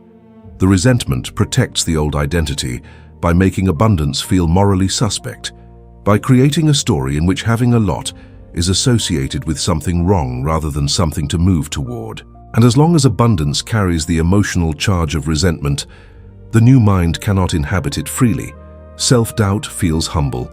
This is perhaps the most elegant disguise the old mind uses, the voice that says you are not quite ready, not quite good enough, not quite deserving of the full life you desire presents itself as humility, as the measured and appropriate assessment of someone who knows their limitations. True humility is the honest recognition of what still needs to develop. False humility is the old identity, using the language of modesty to avoid the vulnerability of genuine becoming. The self-doubt that calls itself humility is not measuring accurately.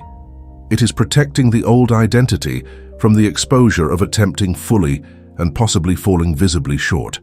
Hiding feels safe.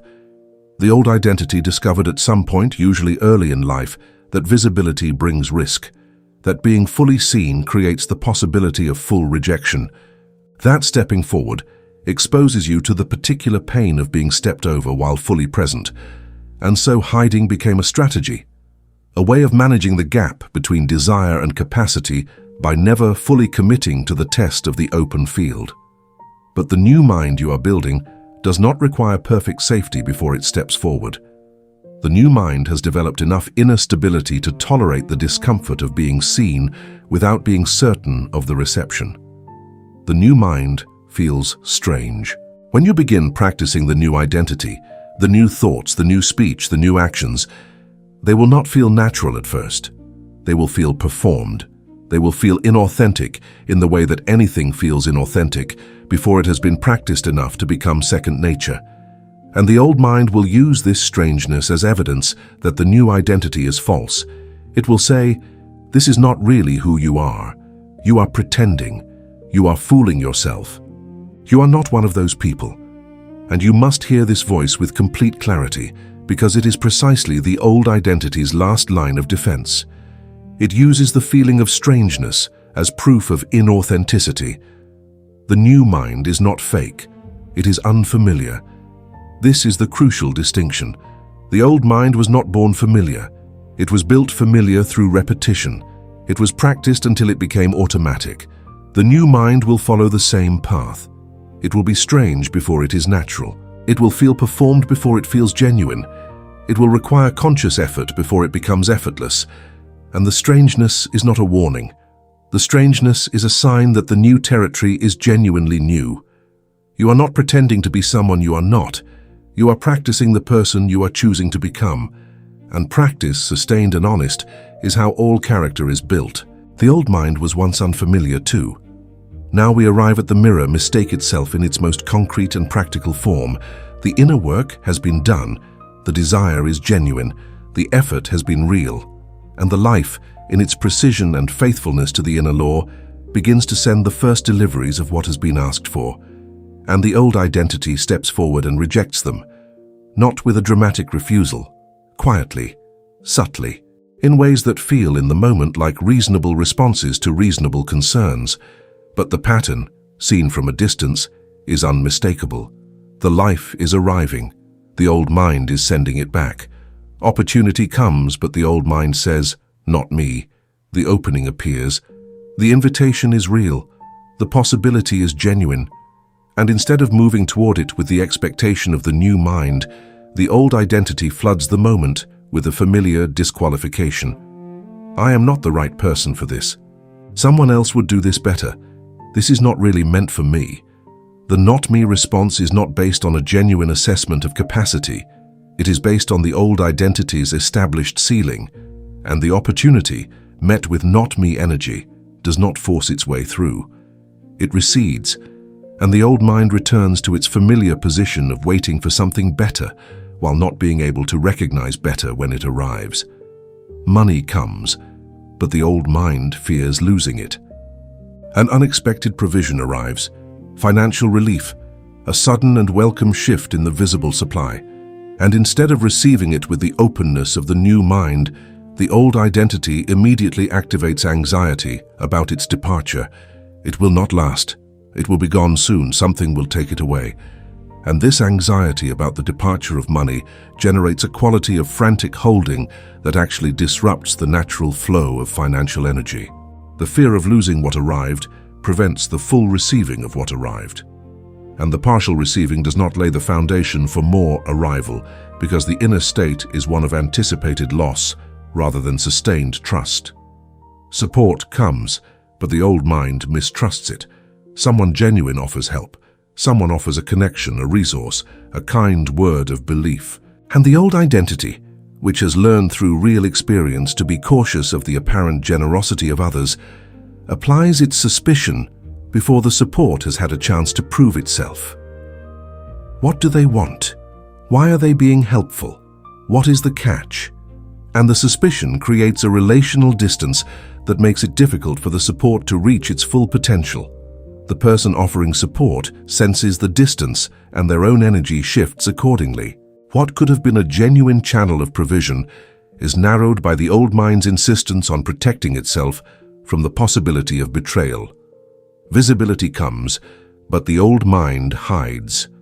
The moment of genuine recognition arrives.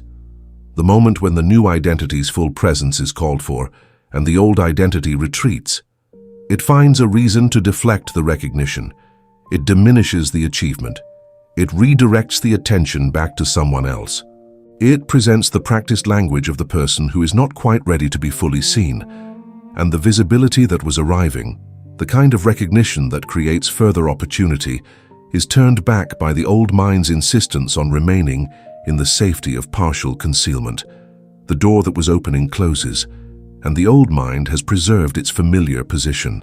Success comes, but the old mind feels guilty. An achievement that genuinely belongs to the new identity arrives, a result that the developing character has earned, and instead of receiving it as evidence of the law working, the old identity surrounds it with a discomfort that looks like false modesty and feels like guilt. What will people think? Did I deserve this? Is it real? Will it last? And the guilt works against the consolidation of the new identity, because guilt says the new thing does not actually belong to you, and what does not feel genuinely yours cannot be fully built upon. The foundation of the new life must feel genuinely claimed. Success must be received without the caveat of guilt. Change comes, but the old mind protects the old identity. Perhaps most insidiously, when genuine transformation begins to take hold, when the new mind is becoming more than a practice and starting to become a reality, the old identity makes its most powerful defense. It creates reasons to return to the old way. It reinterprets the new development as dangerous, unstable, premature, or even arrogant. It calls the new mind back by wrapping the old identity in the language of stability, groundedness, and knowing who you really are. And the person who is in the process of genuine becoming must be able to recognize this for what it is. The old identity's most sophisticated and emotionally persuasive attempt to prevent the completion of a transformation it can sense is real. The common thread in every form of rejected delivery is the old identity's loyal insistence on its own version of reality. Life is doing its part. The mechanism is responding, the deliveries are arriving, but the receiver is not yet fully open, and a delivery that cannot be received is a delivery that is effectively blocked. This is why the inner work of identity change is not a supplement to the practical work. It is the most practical work there is, because without it, the life can begin to shift and still not be fully received. The fear can reject what the desire asked for. The old identity can turn away the new life at the door. And the most painful version of this teaching is this: the thing you wanted most may have already knocked. The old mind may have already sent it away. There is a voice that arises specifically in the moments when the new identity is being genuinely tested, when real change is being called for, when the nearest open door is directly before you. And the voice carries a recognizable set of messages. The first message is, "This is not who I am." This is the old identity asserting the authority of the familiar over the authority of the chosen. It is saying that the person you have been is more real than the person you are becoming. And this is the fear signal, not a warning about genuine danger, a signal of identity threat. The old mind registering that something is changing and using the feeling of wrongness to try to restore the familiar state. The second fear signal is, "I cannot become that." This message operates by projecting the incapacity of the old identity onto the new one. The old mind looks at the person you are choosing to become and measures that person against the old character's current capacity, which of course comes up short. The old mind is correct that the old self cannot become that. But the new self is not the old self. The new self is the self that has been built through the practice and repetition of the new thought, the new atmospheric condition, the new character. And that new self is not required to already be complete before it begins. It is only required to begin. People like me do not live that way. This is the fear signal that runs most deeply in the social and cultural identity. It invokes belonging to a particular group, a group defined by limitation, by struggle, by exclusion from the kind of life being desired. And it uses the language of solidarity and self-knowledge to preserve the old boundary. But the boundary is not a fact. It is a built identity. And built identities can be rebuilt. People like you live exactly the way the character you develop is capable of living. The question is not what people like you have historically done. The question is what the mind you are choosing to become is capable of attracting. It is too late. This fear signal uses time as the argument for the permanence of the old identity. But James Allen's teaching is not age-specific. The mechanism of thought becoming character and character becoming destiny operates regardless of how long the old pattern has been running. It is true that old patterns have more momentum than new ones, but momentum is not permanence. A new mind practiced consistently will, in time, generate more life force than an old mind that is no longer being actively fed. The only timeline that matters is whether you begin now.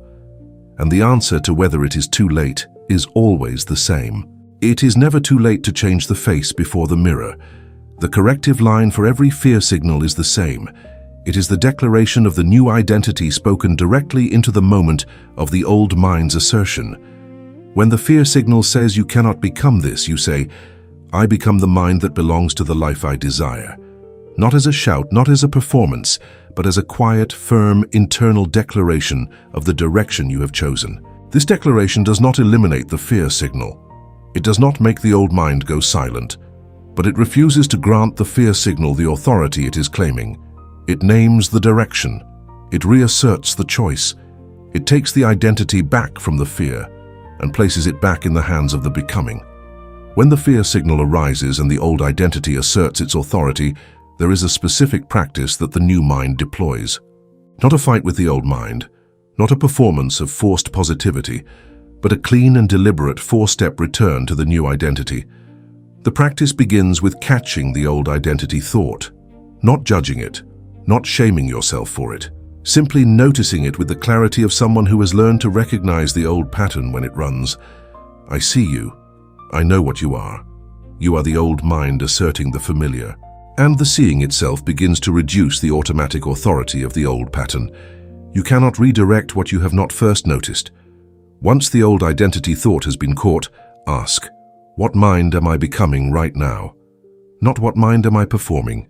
Not what mind would look impressive, but genuinely, what is the mind I have chosen to develop? What does that mind do in this moment? What would the person I am choosing to become actually think in this situation? This question interrupts the automatic run of the old pattern by inserting the conscious choice of the new identity.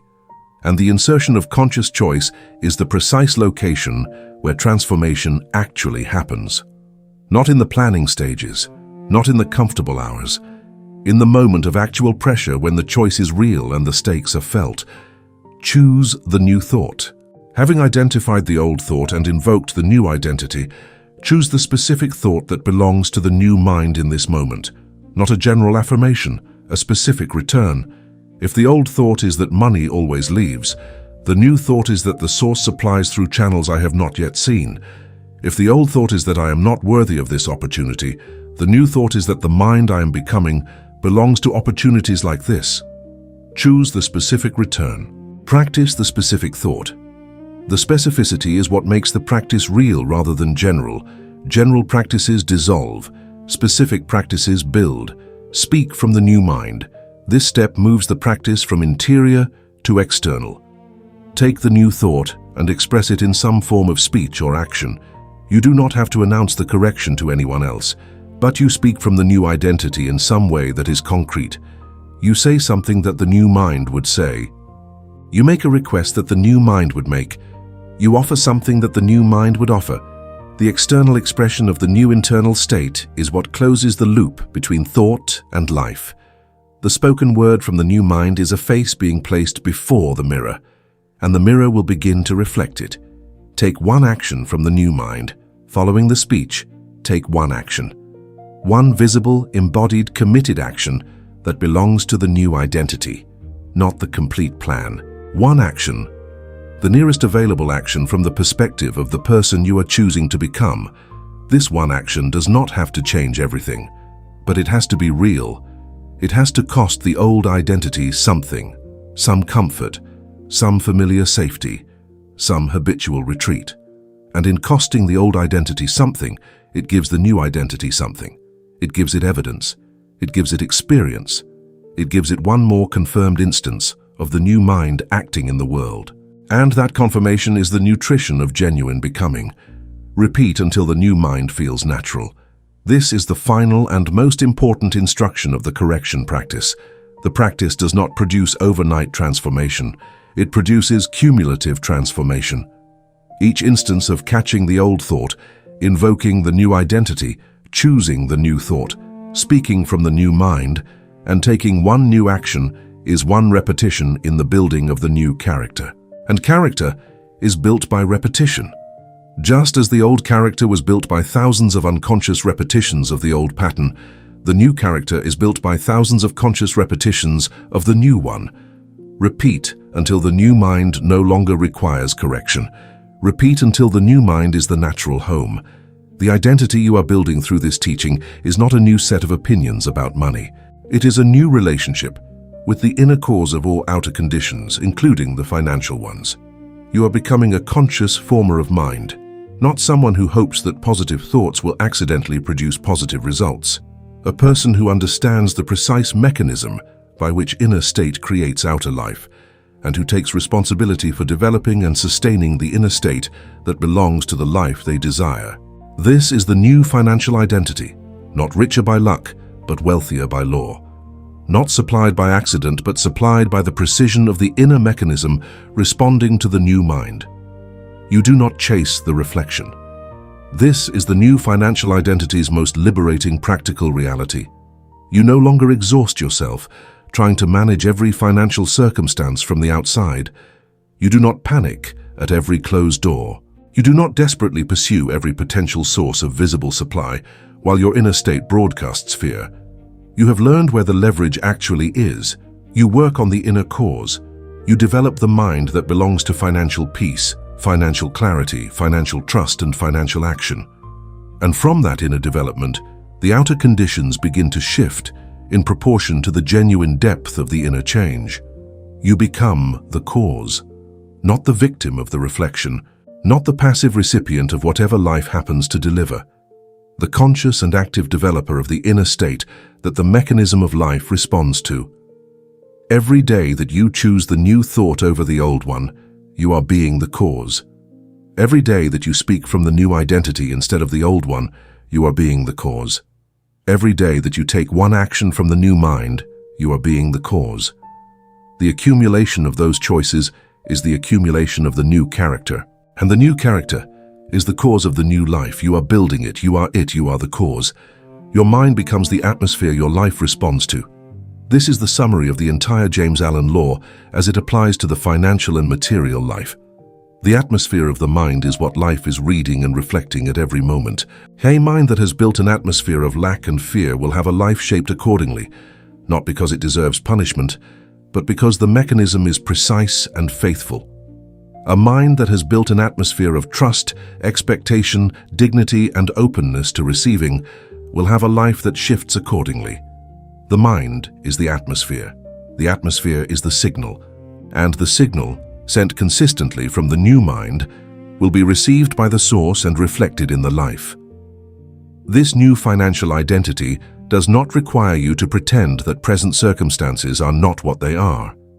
It requires you to refuse to let present circumstances be the permanent definition of your inner state. The circumstances may be difficult right now. The visible supply may feel genuinely tight right now.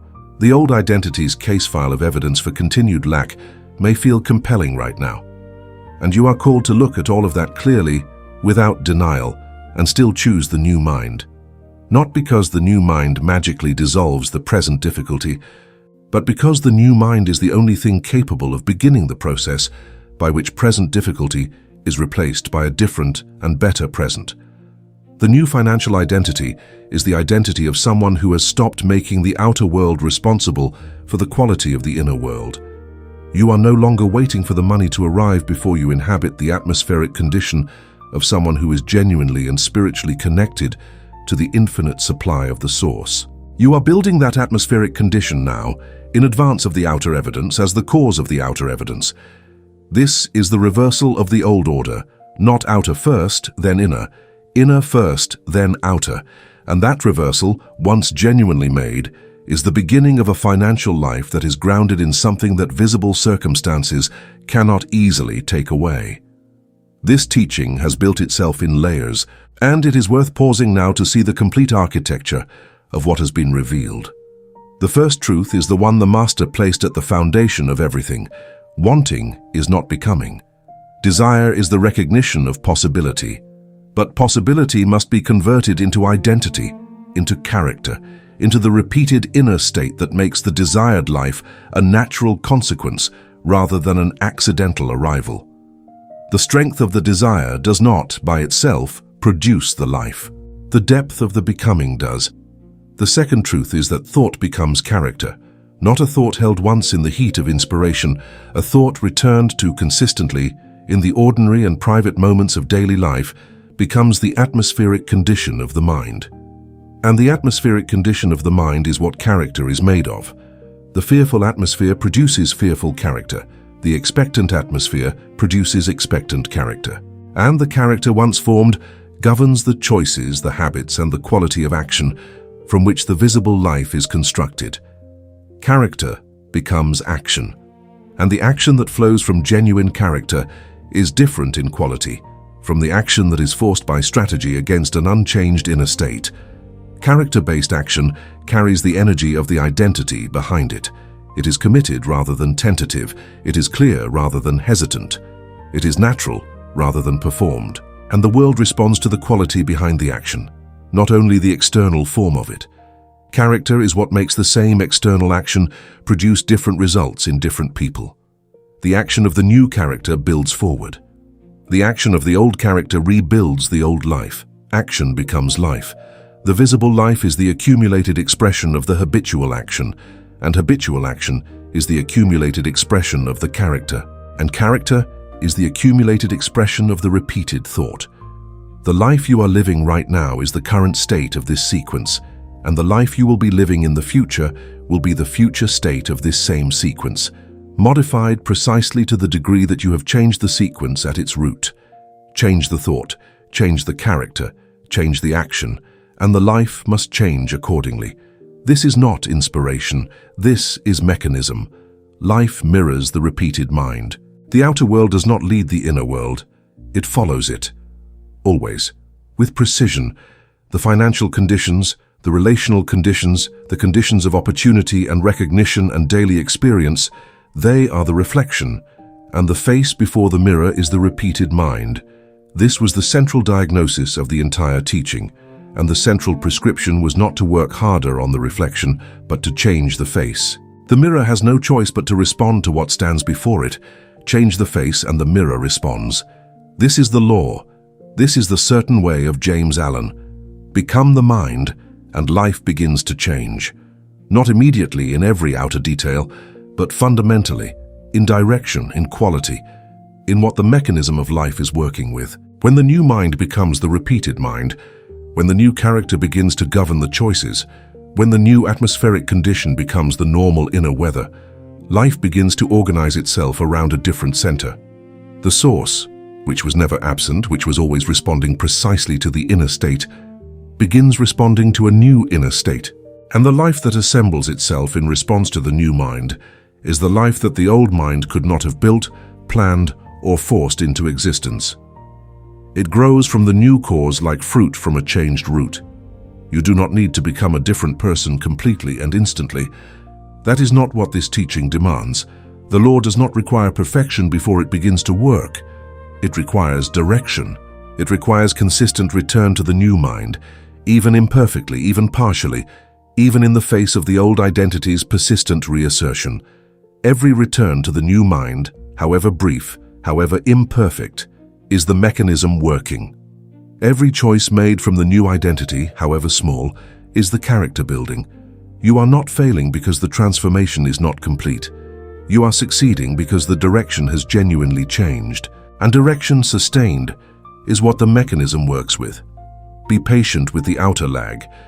You have been building the old mind for years, some of it for decades. Its atmospheric condition is deep and its momentum is real. The new mind, however genuine the commitment, is still newer than the old one. It will take time for the outer life to fully reorganize itself around the new inner cause. This is not failure. This is physics. Do not watch the reflection for daily evidence of your progress. Watch the face, watch the inner state. Measure your progress by how consistently you are returning to the new mind, how quickly you are catching the old thought and redirecting it, how naturally the new identity is beginning to feel in the ordinary moments of the day. Recognize and celebrate every small confirmation. When the new mind produces even a minor outer response, a small door opening, an unexpected connection, a moment of ease where there used to be friction, a financial shift, however modest, receive it fully. Let it register as evidence of the law working. Do not minimize it because it is not yet the full life you desire. Let it build the identity of someone for whom the mechanism is active and responsive. Because the evidence of the law working, received with genuine gratitude and recognition, feeds the new identity and strengthens the inner atmosphere that produced the result in the first place. Small confirmations are not consolation prizes. They are the early fruit of the new tree.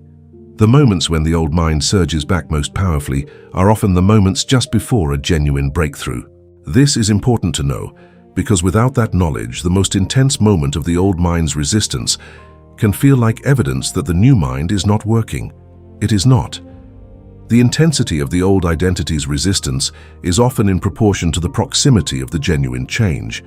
The old character does not fight hardest when the new identity is distant.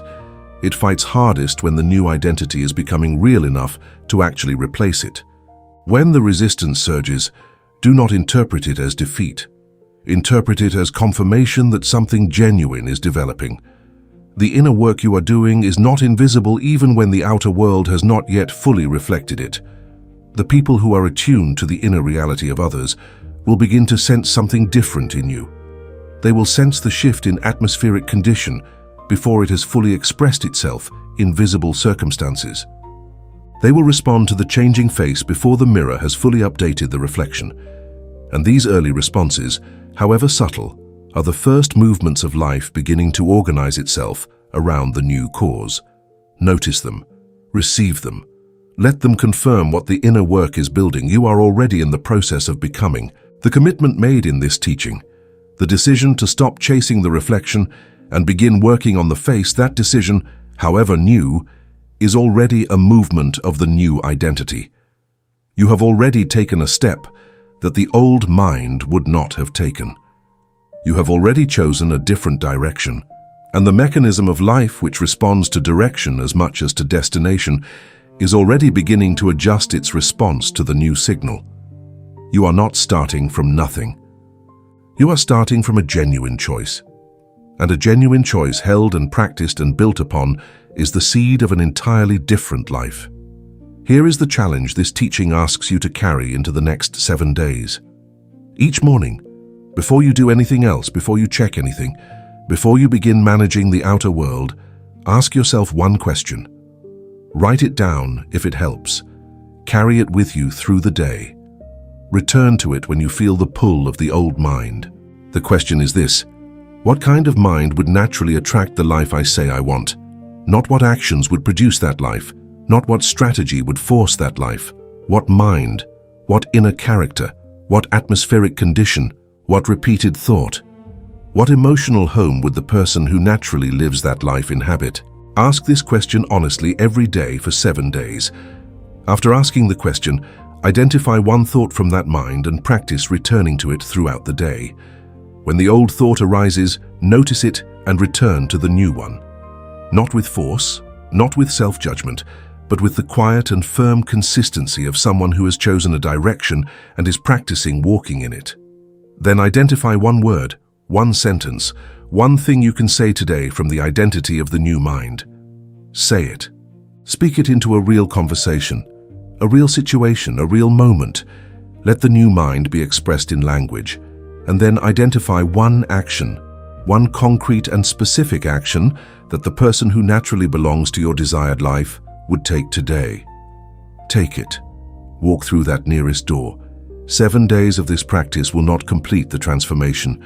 but they will begin it in a way that is real and specific and personally yours. They will begin to make the new mind familiar. They will generate small but genuine confirmations of the law working. They will interrupt the automatic run of the old pattern enough times that you will begin to feel the difference between the inner state of the old mind and the inner state of the new one, not as a theory but as a lived experience. And that felt difference is the most important internal compass you can develop for the ongoing work of becoming. 7 days, one question, one thought, one word, one action, every day. Begin tomorrow. The 7 days are also a covenant with yourself, a declaration that you are serious about the inner work, that you are not merely consuming a teaching and returning unchanged to the old mind, that you are willing to practice, even imperfectly, even in the difficult moments, even when the old identity surges back with its familiar authority. The covenant is not made to this channel. It is made to the new identity you are building. It is made to the law that governs the relationship between the inner world and the outer life. It is made to the source that has always been waiting, not for your perfect performance, but for your genuine turning toward the inner cause. Now leave a comment below and write the mind you are choosing to become, not the life you are choosing, the mind. Because the mind is the cause and the life is the reflection. Write it specifically. Write the quality of mind, the inner character, the atmospheric condition that you are choosing to develop. Write it as the new identity's first declaration. Write it as the face you are choosing to place before the mirror of your life. Every comment written below is a witness to a decision, and decisions witnessed even quietly carry a weight that unspoken intentions do not. Write the mind. Let it be seen. Let it be real. If this teaching has genuinely reached you, share it with one person who is carrying the same silent frustration of wanting a different life while living inside the same old mind. Because the teaching that changed one mind can change another. The masters did not write for themselves. They wrote for every sincere person who would eventually need what they discovered. And the person you share this with may be in the exact moment when this teaching is the precise thing their inner condition requires to begin moving in a new direction. The law this teaching carries was not invented here. It was revealed by a man who lived quietly and thought deeply and gave his understanding to the world in the form of written truth. James Allen understood something that most people spend their entire lives not understanding: that the outer world does not shape the inner world. The inner world shapes the outer world. That life does not respond to desire. Life responds to character. That the thing you want most is not hiding from you. It is waiting for the mind that naturally belongs to it. And you have the authority right now to begin building that mind. You came to this teaching carrying a familiar and painful weight. The weight of wanting something that life kept reflecting back as unavailable. The weight of trying to change the reflection without changing the face. The weight of mistaking wanting for becoming and wondering why the life you desired kept returning to the shape of the life you already had. You were not wrong to want more. You were not wrong to believe that more was possible. You were simply looking in the wrong direction. You were reaching for the glass when you should have been working on what stands before it. That direction has now changed, and so we return to where this teaching began. Your life is not attracted only by what you want. It is attracted by what you repeatedly become in thought. The life you desire is not a matter of luck, or timing, or fate, or being chosen by some external force that has not yet noticed you. It is a matter of inner cause. It is a matter of the mind you return to in the quiet and the pressure and the ordinary hours of your days. It is a matter of whether the face before the mirror belongs to the life you are asking for. You now know the law. You now have the practice. You now understand the mechanism. The question that remains is the simplest and most serious one. The life changes when the mind that creates it changes first.